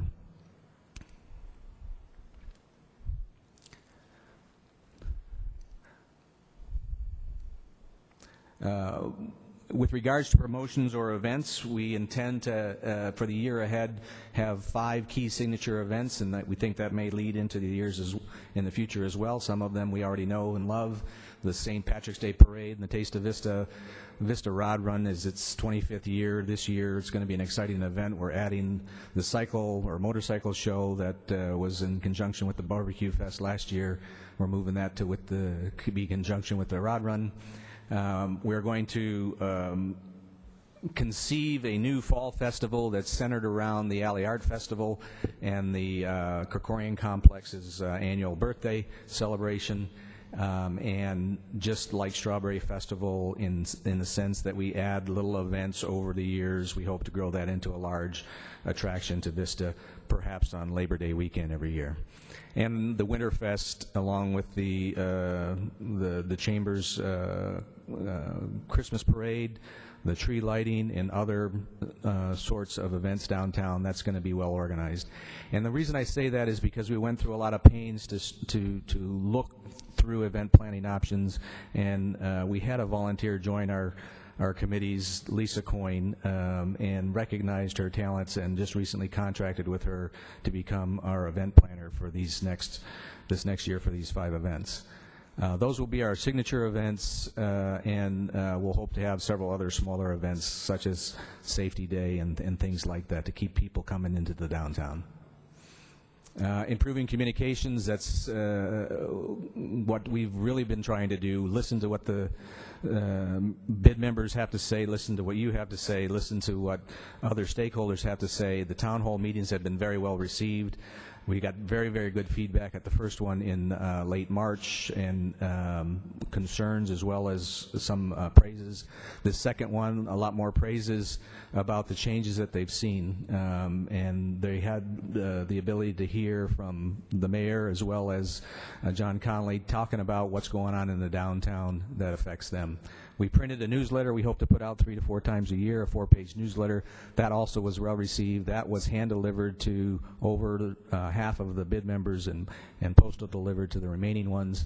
Of course, we'll continue to use e-newsletters and social media, visits to the members, and we've also reopened the dialogue with the Chamber to make sure that we're collaborating and we're supporting each other's events at the best of our abilities.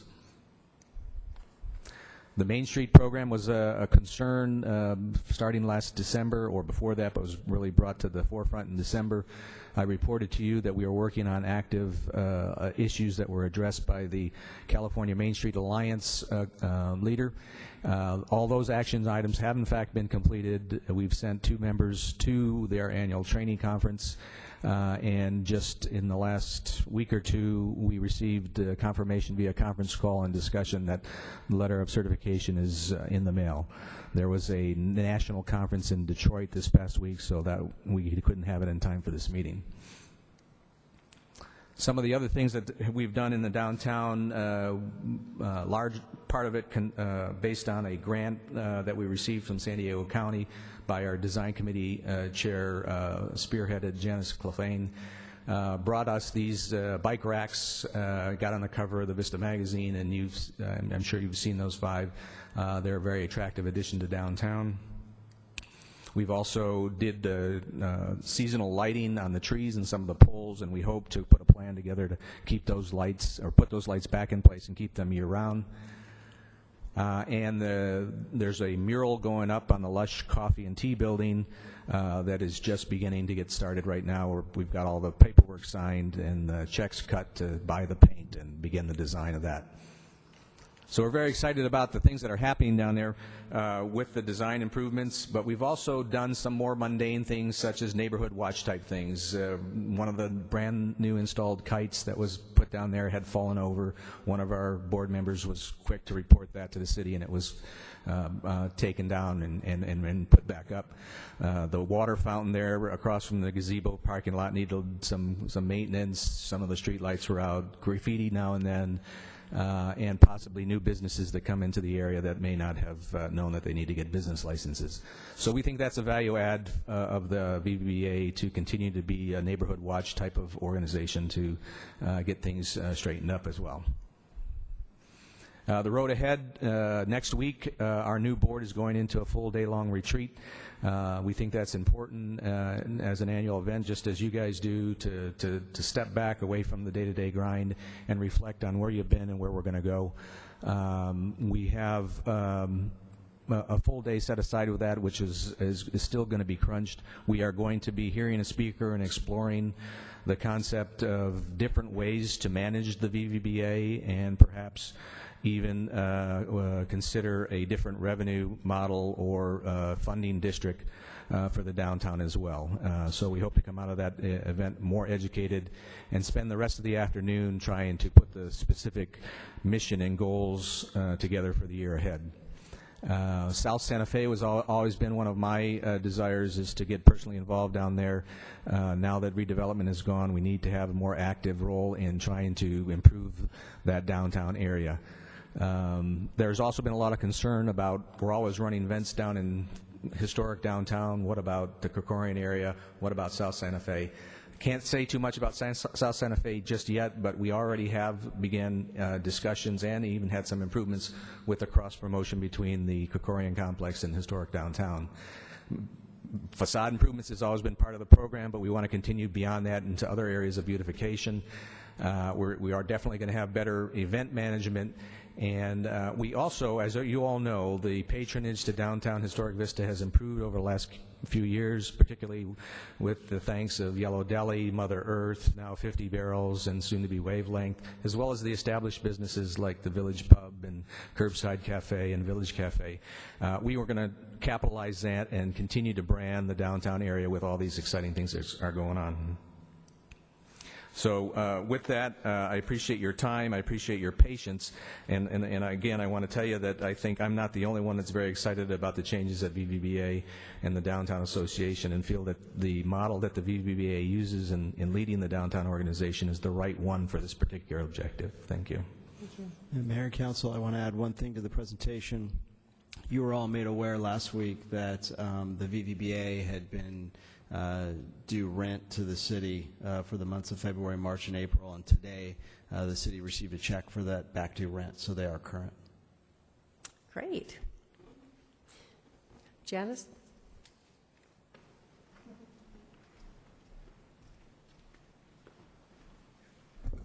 Hi, I'm Oops. I'm supposed to say something to the mayor and the city council. But, No, it's okay. yeah, okay. You're good. I'm Janice Clefane. I'm the current chair for the design committee. I'm one of the people that's going to fall off as a chair, but I'm going to stay with the design because that is my passion. I was asked to join the design committee back in 2005, and that's when the Vista mural was going on, and because me being the president of the Historical Society and having a passion for history, that's where I got started. So I've seen the ups and downs. I've been on the merry-go-round.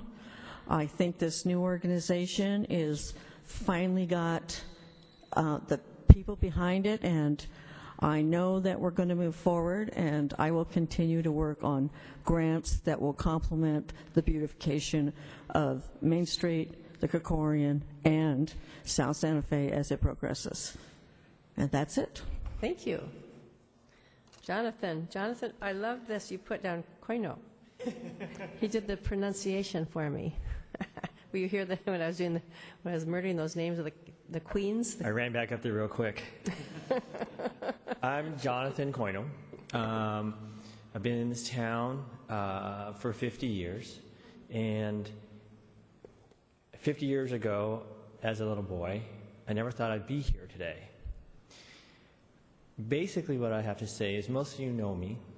I have been a public servant for this city for at least 30 years. I have volunteered for almost every event downtown, every event the Chamber has done, and have never sought or asked for a pat on the back, a thank you, or even generated $1. Because I believe being a volunteer that's what it is, being a volunteer. People have asked me, why do I do this? And I need to update what I've been telling people. I asked that question to one of my colleagues, and he gave a good answer, which I believed in, which is, I have God-given talents, and when you have God-given talent, you should share them.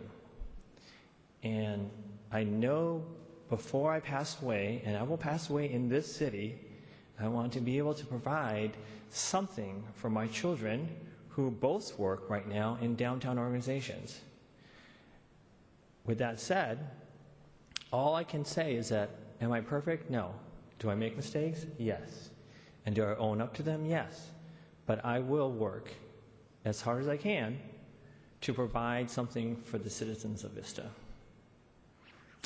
Thanks. Thank you, Jonathan. I'll give you a pat on the back because you deserve it.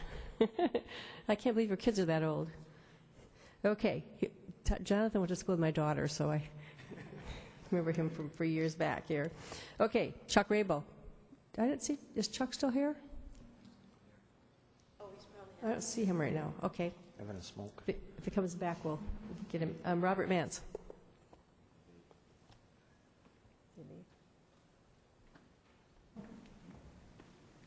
Hello, I'm Robert Mance, Mayor, council members. Cliff has asked me to be very brief. I have a tendency maybe to go into too much depth, but I'm excited 3 minutes. About the excited about the possibilities and the future. I'd like to continue what I had started in September, where we held a collaborative community dialogue envisioning the future. So. I believe in leadership as governance. I believe we have a new board, and we'll all get together and learn about each other and hopefully move together as a organization, and looking forward to the future and the culture and arts of downtown Vista. Thank you. Oh, that was really short. Thank you, Robert. Okay, with that is the end of our speakers for this. Do I have any comments or anything from our council? Oh, Campbell, Councilmember Campbell. First, I'd like to start off by saying, many of you are well aware of my criticisms of the VVBA in the past. Many times before, over the last year, I've provided a lot of critiques to the organization and highlighted a lot of the problems that were there. And, some have actually called me the sort of critic-in-chief of the VVBA. And that's why a lot of people were surprised when I said, I like the direction they're going in. I think it's positive changes, and it's good for our downtown. And with that, I would like to make the motion to approve item number D3,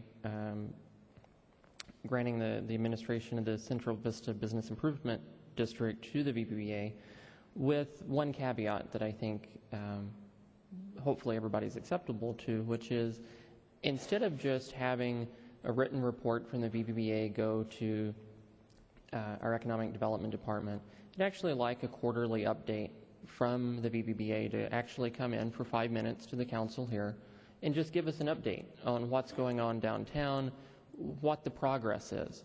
I think we're still in kind of a fragile position in terms of the VBBA maintaining the forward momentum that they have currently. And I'd like to see that move forward, and where we can partner and collaborate to move business in Vista and downtown forward. And I think as a council and the public, it would be good for them to come in and give that brief presentation. So that's the motion that's on the floor. Councilmember Coles. Yeah, thank you for the nice overview, Cliff. That was a tremendous snapshot of what you've done and what you're looking forward to, and the members you've had come to attest to the new future, the new direction, is certainly a breath of fresh air. As I look at the new board that's in place, I'm excited. I think you have vibrant young business owners who have a vested reason to be on this board and to contribute to its success. So I, too, am in favor of approving this recommendation. And I hadn't thought of it before, but Councilmember Campbell's suggestion of actually a visual report to us so we don't lose track and we do keep focused on during this next year, because we all know and we've discussed this is going to be a year of trial and observation, and we want to help this be a booming success. So with that, I make the second. Okay. Deputy Mayor Aguilera. Thank you, Mayor Ritter. When I was first elected back in 2010, I was a pretty vocal critic of the VVBA at that time. I didn't feel that it was run efficiently and not always in the best interest of downtown. in the downtown businesses, and certainly not in the best interest of the city of Vista. When this year rolled around, I still was not a big. I just had a lot of questions, because it's not really a matter of being a fan or being in somebody's corner. It's really a matter of believing in an organization and making sure that they are doing what's best for our downtown businesses and doing what's best with the taxpayer dollars. Because the bid is a tax, whatever you call it. It's a tax on the businesses, and the city of Vista, the citizens of Vista, also contribute from the general fund money towards the VVBA. So I have met with Mr. Kaiser, and actually have spoken with 3 other board members, and they have convinced me that this is the best organization to manage the bid. I believe in them. I believe in the organization, but mostly I believe in the people that I spoke to. I've had a lot of experience with Mr. Cunha? Coino. I've known you for several years and never knew how to pronounce your last name. Just always avoided that. But I've also known Mr. Kaiser. We've been on opposing issues, on opposite sides on different issues, but not necessarily because I don't believe in what you can do. I think you are a talented individual. I think you're a good leader, and I think you're probably the right leader for this organization at this time. I do still have concerns, as I think anybody should at this point. A lot of these changes are very recent, within the last few months. But I think at this point I am comfortable in supporting the motion that's on the floor. I'm also comfortable. I have a long history of the VVBA, and I've always believed our downtown is a window to our city. And so I remember starting to work on this, I want to say 100 years ago, but I think it was 1981 that I started working on that. So I'm very happy to see the new organization take shape, and I have great faith in you guys, and I look forward to you being very successful in our downtown, because I'm so excited about what's going on downtown right now. I see that it's kind of a rebirth of our historic downtown, and so I'm just excited about that. So I support the motion. So I guess let's cast our votes.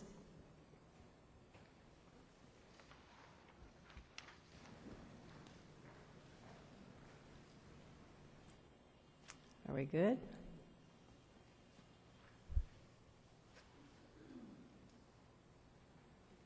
It looks like nobody voted. You have one abstaining. You have one abstention, yeah. You want me to press her abstention button?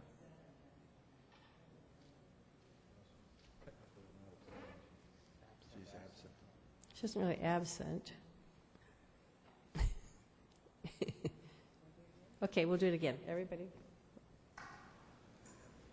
See if it works. There he goes, but Councilmember Rigby is abstained. The motion passes. Okay, next thing on our agenda is D4, our bargain basement store guidelines. And John Conley will be presenting that. Thank you, Mayor and Council. This is revisiting an item that we last met about back in March to discuss bargain basement store uses. These are stores that sell a majority of merchandise that is either used or less than $5 in value. That's how we define a bargain basement store in our code. When we had a discussion item back in March, we talked about a number of things, including the special use permit requirement for bargain basement stores, and that was left in place. So all of those uses go through an SUP review, which requires the Planning Commission or, on appeal, the Council's approval. The staff, hearing the desire to require improvements to the property in these commercial corridors where these uses are allowed, is recommending some changes to our design guidelines to implement the request to make property improvements for these uses. And so we've drafted some design guidelines which were included in your packet in 3 specific areas. 1 is architecture, 2 is landscaping, and 3 is the parking area. And so there are some specific guidelines that are included in your packet for each of those areas. The architectural requirements would include improvements consistent with the architectural guidelines that are currently in our design guideline manual that were adopted back in 2010. Landscaping would have to comply with all of our current requirements in the landscape ordinance for drought-tolerant landscaping covering all of the unpaved areas. And the parking areas would have to be resurfaced and repainted and provide all the accessibility improvements that are needed by the code. Each of these requirements would be reviewed at the time the special use permit is submitted for a bargain basement store, and when it becomes before the Planning Commission or on appeal to council, staff would be looking for improvements consistent with these requirements. And that completes my staff presentation. Thank you. Let's see, do I have any speakers for this? I don't think I do I? I don't have any speakers on this issue. Does anybody have anything to say? Deputy Mayor Aguilera. Thank you, Mayor Ritter. I guess I'll go first. I think the requirements here are positive for the city. I go back to some of our goals that we've established for the city, and that's to remove blight and make improvements to how our city looks. And I think that this is a tool that we can use to make that happen. I attended the grand opening for Smart and Final and was really blown away with the improvements that they've made in their shopping center. I think it's proof that when a business comes in and occupies a big space like that, they can change a shopping center. I mean, they really clean that place up. It looks good. It's visible from the freeway. They've made some very positive changes. And one of the things that I learned that evening is that they were donating money back to the community. So they gave money to the Boys and Girls Club and also one of the local Little Leagues. So, you know, when we bring some of these organizations in, you never know that they might be great contributors to our community and help some of our nonprofit organizations that need help. So I think that's something that we should consider. I went into one of the local dollar stores, actually Family Dollar, first time in, and I took my daughter down there because we were looking for something inexpensive. I was hoping to find something for $1, but it wasn't. I was surprised, but it was $3. I was very impressed. The store was clean. It was well organized. The people that were working there were very friendly. It was not what you would expect from some sort of a discount store or what the picture, I guess, that gets painted. And there was all kinds of people. I mean, myself and my daughter were there, and you know, retired people, young people, you name it, everybody was there. Everybody wants to get a good deal. And I think that if people want that kind of a business and there's a need for it in our community, I think we should allow those types of businesses. At the same time, I think going back to the Smart and Final, we should also, you know, have some improvements made to different parts of our community. And some of the areas that these businesses want to go into are the areas that have the most need. I know one of the areas across on North Santa Fe, I don't know, I think it's 1, 2, 3, 4 North Santa Fe, is that right? That's not your property though, right? It's across the street? That's correct. Right, okay. I mean, that place is a disaster where the Salvation Army used to be. Code has told me that people are getting into the place. They're spray painting inside. There's graffiti in the back. There's people hanging out. There's all kinds of activity. As soon as a business moves in there, that stuff will stop. So I think the more businesses we can get in to these large areas and fill the holes, the better for Vista in the local communities. I drive those areas, if not every day, at least several times a week. And I want to see these areas improved. And this part of our community cannot be ignored.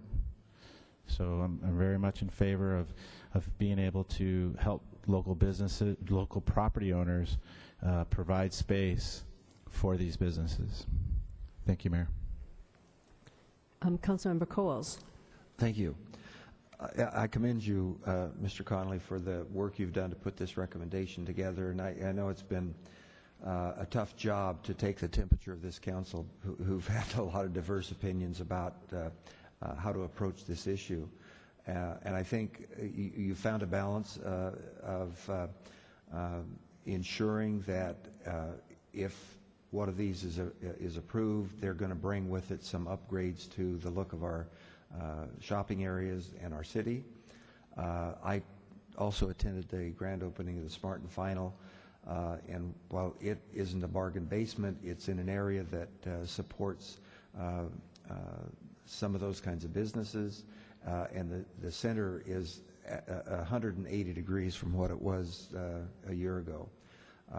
And I too, you know, the president of Smart and Final was down from corporate offices talking to us and meeting the people, and very friendly guy and very supportive of our city and interested in making a good impact on the city of Vista. So when we have opportunities to bring some of these larger chain organizations into the city, we also bring with it some other benefits that help us down the road. So I, for one, certainly endorse and will make a motion to adopt this recommendation. Councilmember Rigby. Thank you, Madam Mayor. I also want to say thank you for the work you did on this, bringing these ideas and this proposal back to council. I think they're really good ideas, and I think they'll be beneficial for us. And at the Big Lots, and you look at these two pictures up here, I've always thought the Big Lots had something missing. And when I was at the opening for Smart and Final, I looked up and went, it was missing the rest of its roof.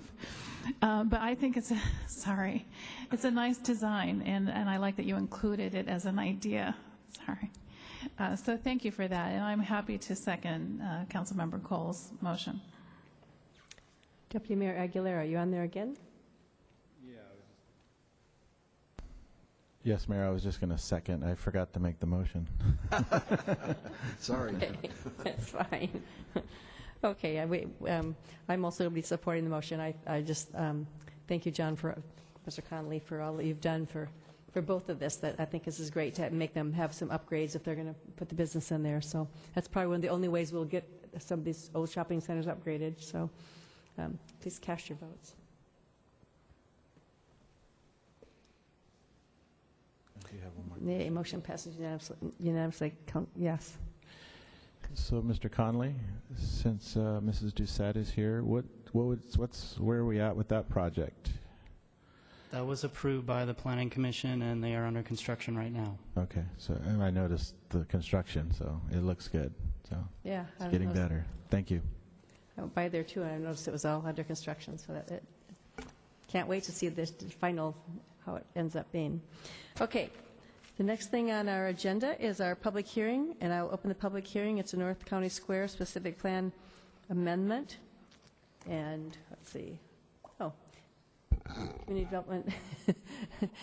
Thank you, Mayor. John Collins is going to take it again. The presentation, our city planner.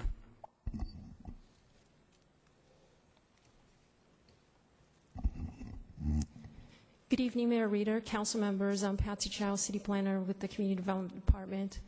The item before you this evening is concerning an amendment to the North County Square specific plan, specifically related to modifications of existing signage allowances.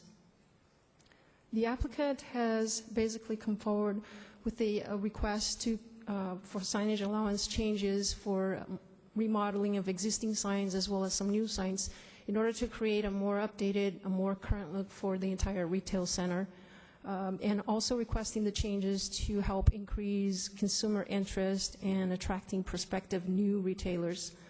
The changes would also help facilitate a more equitable way to try to advertise the various retailers while also providing a faster recognition of what the retail center has to offer.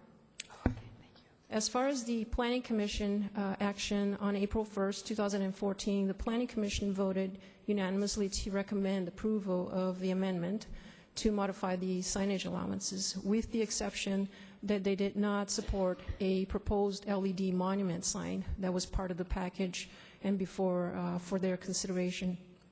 Since that time, on April 1st, the applicant considered the discussion at the Planning Commission meeting and decided to remove that LED monument sign from the proposal. So what you see here tonight does not include that LED monument sign.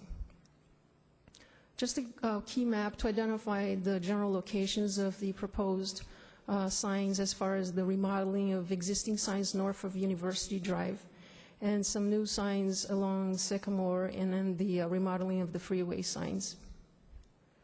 So more specifically, there are 2 freeway signs that will be remodeled to help increase the height. And I would just like to highlight, in the next slide, I'll show you an exhibit of what the signs will look like. But basically, the freeway sign will be changed to provide an illuminated column with color-changing LEDs that will have an interval changing time of 8 seconds. And it will also help increase the number of tenants that are displayed on that sign. There are 3 project signs that are located north of University Drive, and they're mainly changing to feature a new logo for the shopping center, as well as new background color for all of these signs. So here are the exhibits for the freeway signs, starting on the left, that are to be remodeled. In the middle, the project signs along the north side of University Drive. And then the third one on to the right, which will have additional height added to it to allow for additional tenants to be displayed on that sign. The illuminated column that I mentioned in the previous slide, on the first exhibit to the left, is basically comprised of color-changing LEDs, and they'll fade very gradually or transition from one color to the next every 8 seconds. There's no quick flashing or any kind of quick animation or of that sort taking place at this particular sign with the illuminated column. As far as the new sign types, there's a project sign that will be located at the western end of the shopping center on the south side of University Drive, and that will be very similar to the project identification sign previously displayed on the previous slide, which will have additional height at 26.5 feet.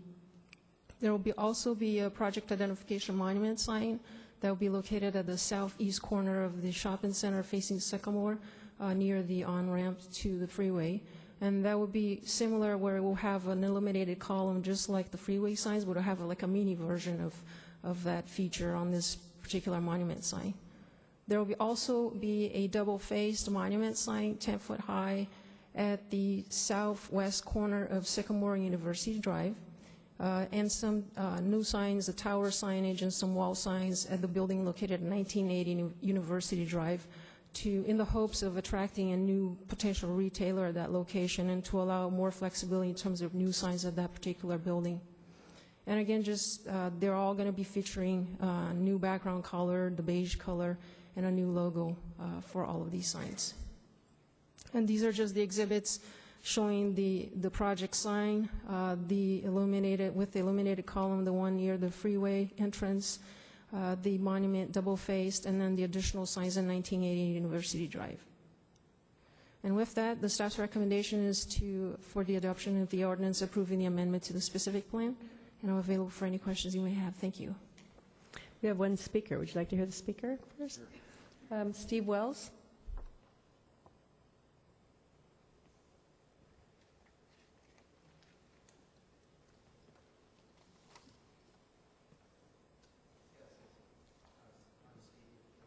Hear me? There. There we go. I'm Steve Wells. I live at 242 El Valle Opulento, right adjacent to the property we're talking about. The last time we were here at a meeting, we were going to get together with the property management. They called me about 5 days ago. We were going to get together the following day, and that didn't happen. Hopefully we're going to be able to work this out. I'm all for the signs, the fact that they've eliminated the LED, and in hopes when they do get the new signage in, that we'll have an open conversation. If there's excess flooding light, I can't tell by the plans what it's really going to be until they get it in, and hopefully we can be working with them. But the new signage is a definite need. After looking at the property, it's bleak. When you drive by, you can't really tell what's there. So we're happy to see that come. As a neighbor, I'm going to be working with them on their property because of the flood area down on the Buena Vista Creek. Nobody's addressed that yet, that we're still working on, because it's owned by them as the property owner. But they have taken over the property, and I'm kind of sure that they don't know what their obligations are, so we're going to work with that. I am looking for a phone number from you. What phone number is that? Code enforcement? 760. Okay, we'll write it down. Okay. 726-1340, extension 1267. There is a meeting tomorrow at the site at 9 a.m., Right. and I'll be there. Okay, good. Excellent. I'm glad to hear that. But I did want to talk. I didn't know if they were going to talk first, and it was nice to see that it had been eliminated, the LED sign. So I appreciate that. Thank you very much. Thank you. Okay. Councilmember Coles. Yep.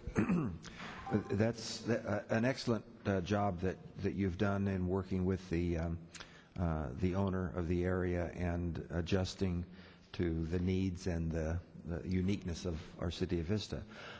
That is a valuable retail center that we have in our city, and its signage is aging out. It's kind of on a dead-end street, so you don't get through traffic, and you need to, the store owners need to be able to get prominent displays from passing traffic on 78. I think also by expanding store signage with the a little, it's not extremely tall, but it's a little taller, and the subtle lighting may even draw some attention to it. We've got the Golfsmith building. They need to get tenants in there. We have potential for generating significant new retail into the city via this, and I think the signage certainly is critical to that, and so you certainly have my support and a motion to adopt this recommendation. Councilmember Campbell. I would second that motion to close the public hearing and adopt this item. Oh, thank you. I forgot to close the public hearing. Oh, Councilmember Rigby. Thank you. I looked at these locations of the signs, and I was concerned about having so many of them in the new additional ones. And there's one location in particular that they seem very close together. So I drove it to see if maybe on the map it just looks really close together. But in real life, they look really close together on that one spot. And I'm concerned about the one sign that's going to be above the city's sign. I'm not opposed to having anything next to the name City of Vista, as much as I love the City of Vista. I'm just not sure aesthetically that that's pleasing, aesthetically pleasing. I like the idea that the new signs and the illumination, and my understanding is that similar to what they have in San Marcos over that dome, at that shopping center where Ross is, that just has those little strips atop that change color every few seconds. My understanding is that the light strip down these will be similar to that, just something on the side that will change colors every few seconds, not the entire panel, correct? It's basically the column itself. That's right. Correct. Okay. Yeah. Mm-hmm. So I think it's a great idea. I like the upgraded look for these. I just think there might be too many of them. So I don't know what to say. I think there are too many. I just think the signs are needed for that shopping center, that we need to advertise what's in there, let them advertise what's in there. So and especially we need that Golfsmith store. I think they're going to divide that into smaller stores so we can get some other businesses in there. So we just need to fill that shopping center and get more sales tax into our city. I agree, and I like the new design of the signs, and one or two, maybe one of the additional ones. But I think the way they have them laid out, I think there are a couple that are just really going to be right on top of each other, and I'm just afraid of how that will look. I'm not envisioning it perhaps the way everybody else is. I'm just seeing sign everywhere. I kind of like the one that's going to be on the corner and then the one that's kind of farther down the road. I'm The ones talking, inside, some are inside, more at the other these two area. particularly, I can't see, I can't make out. One's a new sign and one's a remodeled sign. On the I think you're referring to E2, correct? On the far left side of the page. E2 and A2, I think it says. Yes. Don't have a pointer with me. E2 and A2, I think those are really very close together to on the same side of the freeway to have two signs right on top of each other. And I really appreciate that we need new signage there. We want to draw business in there. But I also don't want to do it at the detriment of gaudiness. That's just my comment. It's kind of hard for me to tell from the arrows exactly how close they are. Yeah, I see where they are, but is that? That's a new sign. This is a remodel. And this is the freeway? So it's above the freeway. Okay. Well, I'm having trouble envisioning it, so I'm just going to have to go with them, I guess, and hope that they know what they're doing. I don't know. Anybody else have a comment? Do you want to say something, Mr. Conley? I was just going to quote or comment that the reason for E2 is that it doesn't have any signage, really limited signage for that building where Babies R Us and the Golfsmith are located. And so that's the reason for the new sign, because they needed something to capture people's attention either from the freeway or on University. So that's the reason it's so far at the west end of the property, because it can be seen from both sides. The A2 sign is not a freeway sign, it's a University Drive sign, so it's closer to the street. It's not really as visible from the freeway. Well, that's what I originally thought, that it was more an internal sign, and then the other is more of an external sign. It's true they are fairly close to each other, but Will they both show, do you think, from the freeway? We didn't feel like it was going to be that big of a deal, frankly. They're not really around anything else. Okay. Then I'm good with it. Everybody okay? Okay. Cast your votes.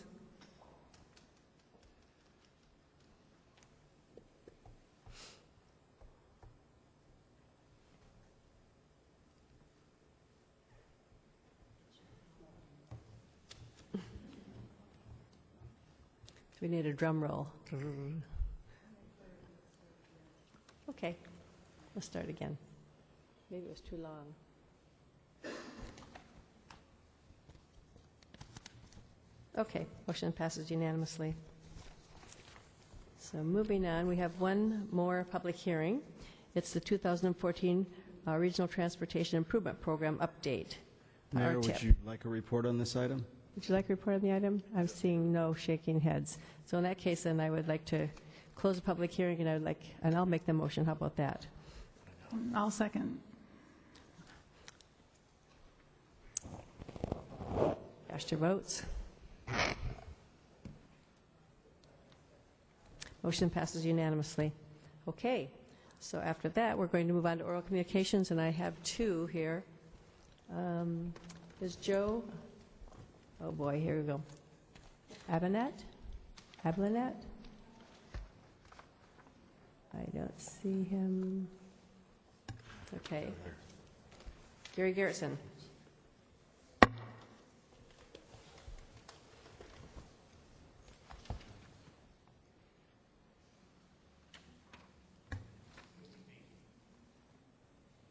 No. Not yet.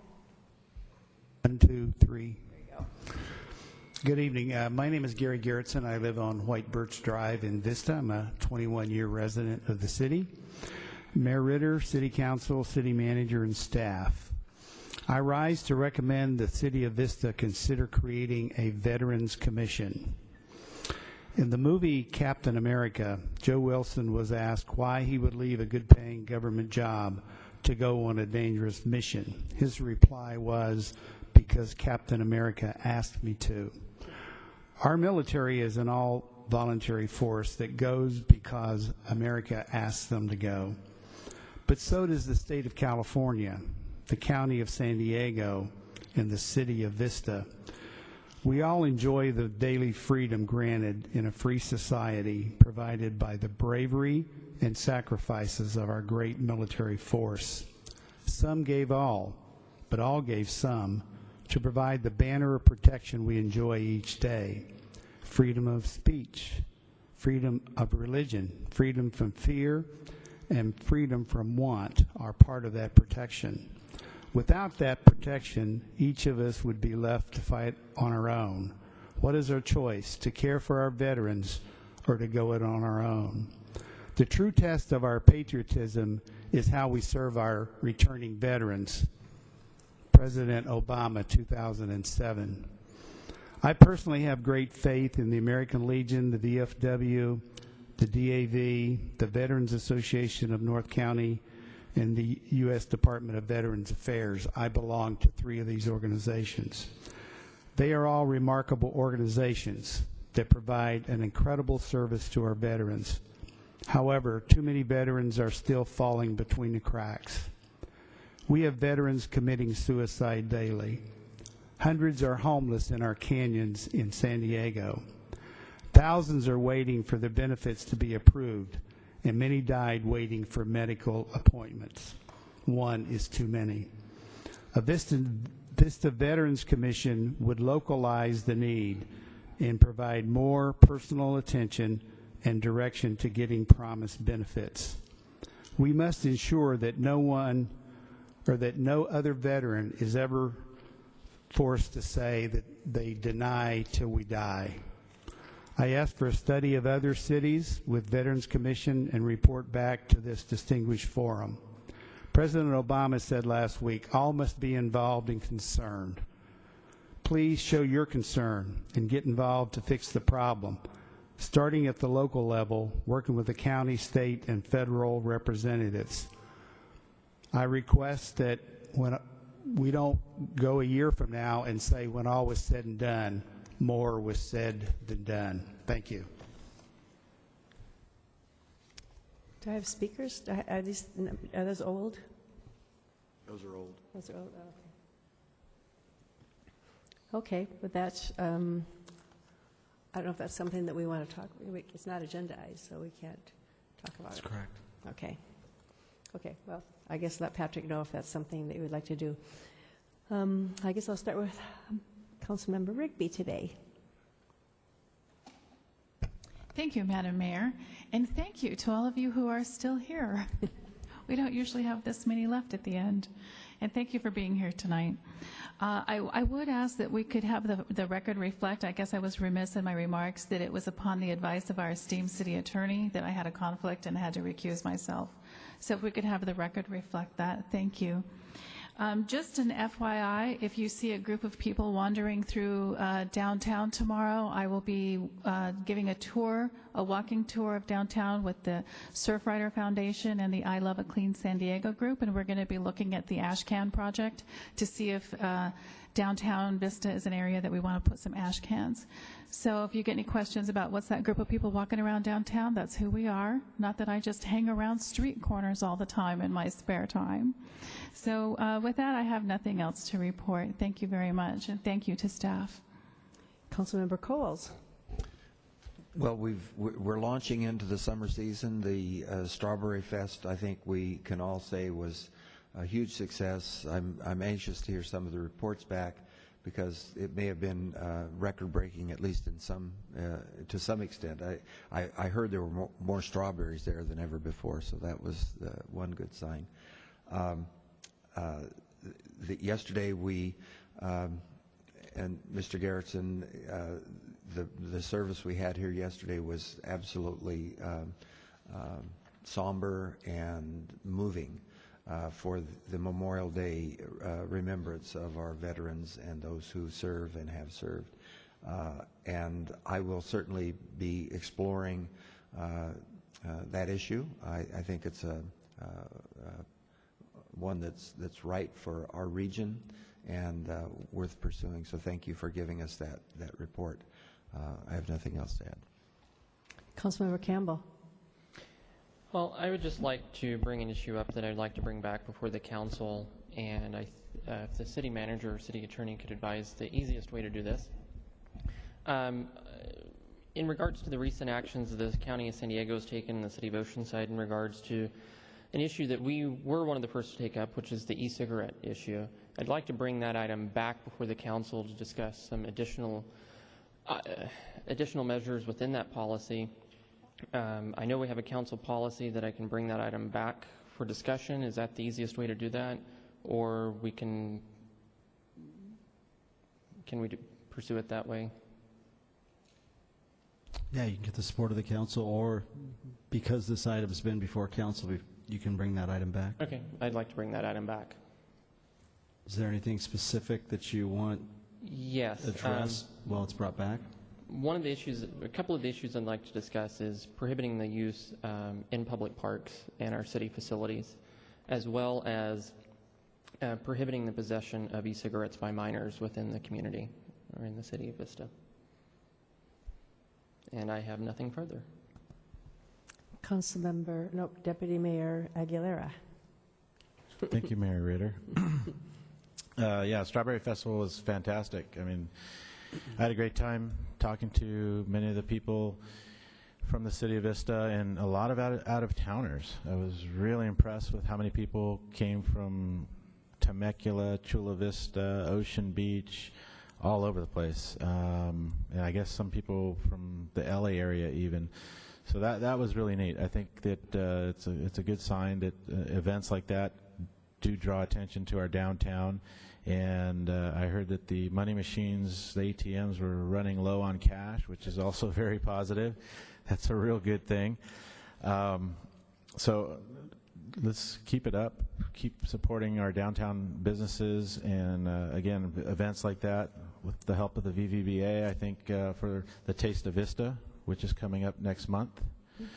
I don't remember the date. June 25th. And I think that's going to be a great event, get a lot of our restaurants exposure. So look forward to that next event downtown. I did want to mention a couple of things. We will have, I went to a North County Dispatch JPA meeting this past Thursday, where I sit on the board there, and we're going to have a review of our agreement that we have there. Right now it's hopefully in the city attorney's hands, or will be in the city attorney's hands soon. But we're going to make some minor changes to the agreement, but I think they're necessary to solidify that organization for the future. So that's coming probably this summer. And then with that, I would also like to thank our firemen for the work they did in fighting the local fires. Yes. Yes. And our sheriff. Our sheriff was very involved. In fact, yes. I had an opportunity at this JPA meeting. It's a dispatch. It's where the 911 calls go for fires. And they were very, very busy. Their load on a typical day is about 350, maybe 400 calls a day. They received 2,500 on Wednesday. So they were able to handle them, answer all those calls within 9 seconds, or 95% of the calls within 9 seconds, which is very good. And dispatch our fire and, of course, our sheriff as well. And we had Vista Fire and Sheriff in Carlsbad, Fallbrook, Oceanside, all over.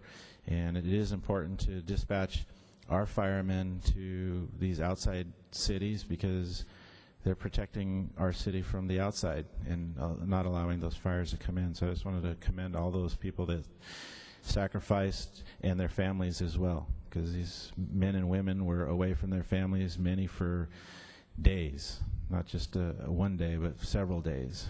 So thank you. And I was wondering if I could ask for one more thing. Sure. Another Whatever you proclamation. Whatever you'd like. I found out about this young gentleman from Vista. His name is Russell Wilson. Perhaps you read about him in the paper. Vista Press had a little article about him recently. I found out by speaking to Matt Camoras, the executive director of Boys and Girls Club, and a couple of their board members. And this gentleman recently won the California Youth of the Year award for our state. And he Western region. What's that? For the Western region. Right, so Goes to the western region. He goes The to- state, next is the region. Right. That's my understanding. Yeah, so he's either going to the Western region, I thought he was going national. Either way, extraordinary young man. I'd like to hear more about his story, and I think he needs to be recognized. He's from our Boys and Girls Club. I actually gave him a proclamation when he won the Youth of the Year for the Vista area. So, yeah, we need to give him one. I was kind of waiting to see if he would win See where he goes. the next one, whatever that was. And then we need to come down here to the... Okay, that sounds good. Yeah. Thank you. So for direction on that, would you like the proclamation to come once this is all said and done with the Western Regional? And if he wins and continues, then we'll follow it. And if not, we'll celebrate Sure. the fact that Let's he's recognize everything he's done. Okay. Yeah. Every time. Thank you. Okay. Yeah, Strawberry Festival was a great success. I had a great time talking to lots of people all day long, and they were from everywhere. So it was really good. I want to thank all the visitors and the residents who attended it. And congratulations to the Chamber. They did a great job of organizing the successful event. I'd also like to congratulate Assemblymember Roque Chavez, or Chavez. Am I saying that right? I'm having a hard time with names today, aren't I? It's a challenge. Chavez, for being named the 2013 Legislator of the Year by the Veterans of Foreign Wars Department. Assemblymember Chavez was selected as one of 3 legislators to receive the award due to his tireless efforts supporting veterans and the military community. Also taking place on Saturday, June the 7th, is a community yard sale at the senior center, so that will be kind of a fun thing. The event runs from 8 in the morning until noon, and the proceeds will benefit our senior center. And then also, one last thing, I want to thank everyone for continuing to shop in Vista. The spending money locally has a huge impact on our city's economy, and the money you spend locally goes back into our community. So every time you buy groceries and other supplies or fill up your gas tank in Vista, I always try and fill my gas tank up before I leave Vista. A portion of that sales tax comes back to our city, and it helps to fund our recreation programs, our fire and law enforcement services, our public works maintenance, and other community services. And so we appreciate everybody shopping locally. And with that, I'll turn it over to our city manager, Patrick Johnson. I, too, want to say thank you to all of the emergency services personnel who assisted last week during the fires a week and a half ago. And our fire department had 9 units that responded to all the fires that were out there. Our sheriff's department also provided coverage for the entire North County in terms of keeping homes safe, as well as making sure homes were not looted or broken into. And so the efforts of the region were very successful. And Vista, like many of the organizations, was stretched very thin, as we do during the disaster time periods, sometimes down to 1 engine in the entire area or 2 engines on a consistent basis. But the fire chief did staff up and brought an extra ambulance on service, and so we had 4 medical units on scene for the need throughout the city. While we were running low on the engines, we did have the medical needs available. Because of the wildfires, Sandag had to postpone their Bike to Work Day, so that is coming up on Friday.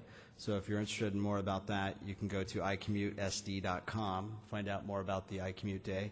And as a result of the fires, most of you probably heard in the news the fact that there was over $28 million in damage due to the fires to private properties, as well as almost an equal amount in the cost to attempt to fight the fires. So it was a very costly measure, and we're glad that the state declared it a disaster area, and so we'll get at least partial funding for that.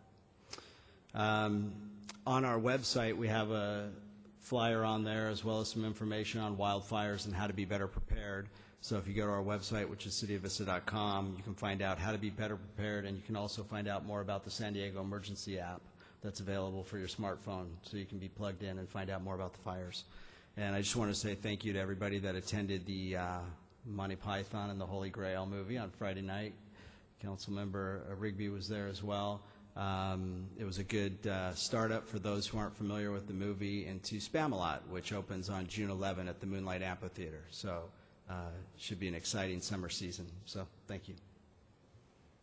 Anything from the city attorney? Darrell Piper? Thank you, Mayor. I have nothing further to add this evening. How about city clerk? Marcy Killian or Amanda? Nothing? Okay, with that, it is 8:12 and we are adjourned.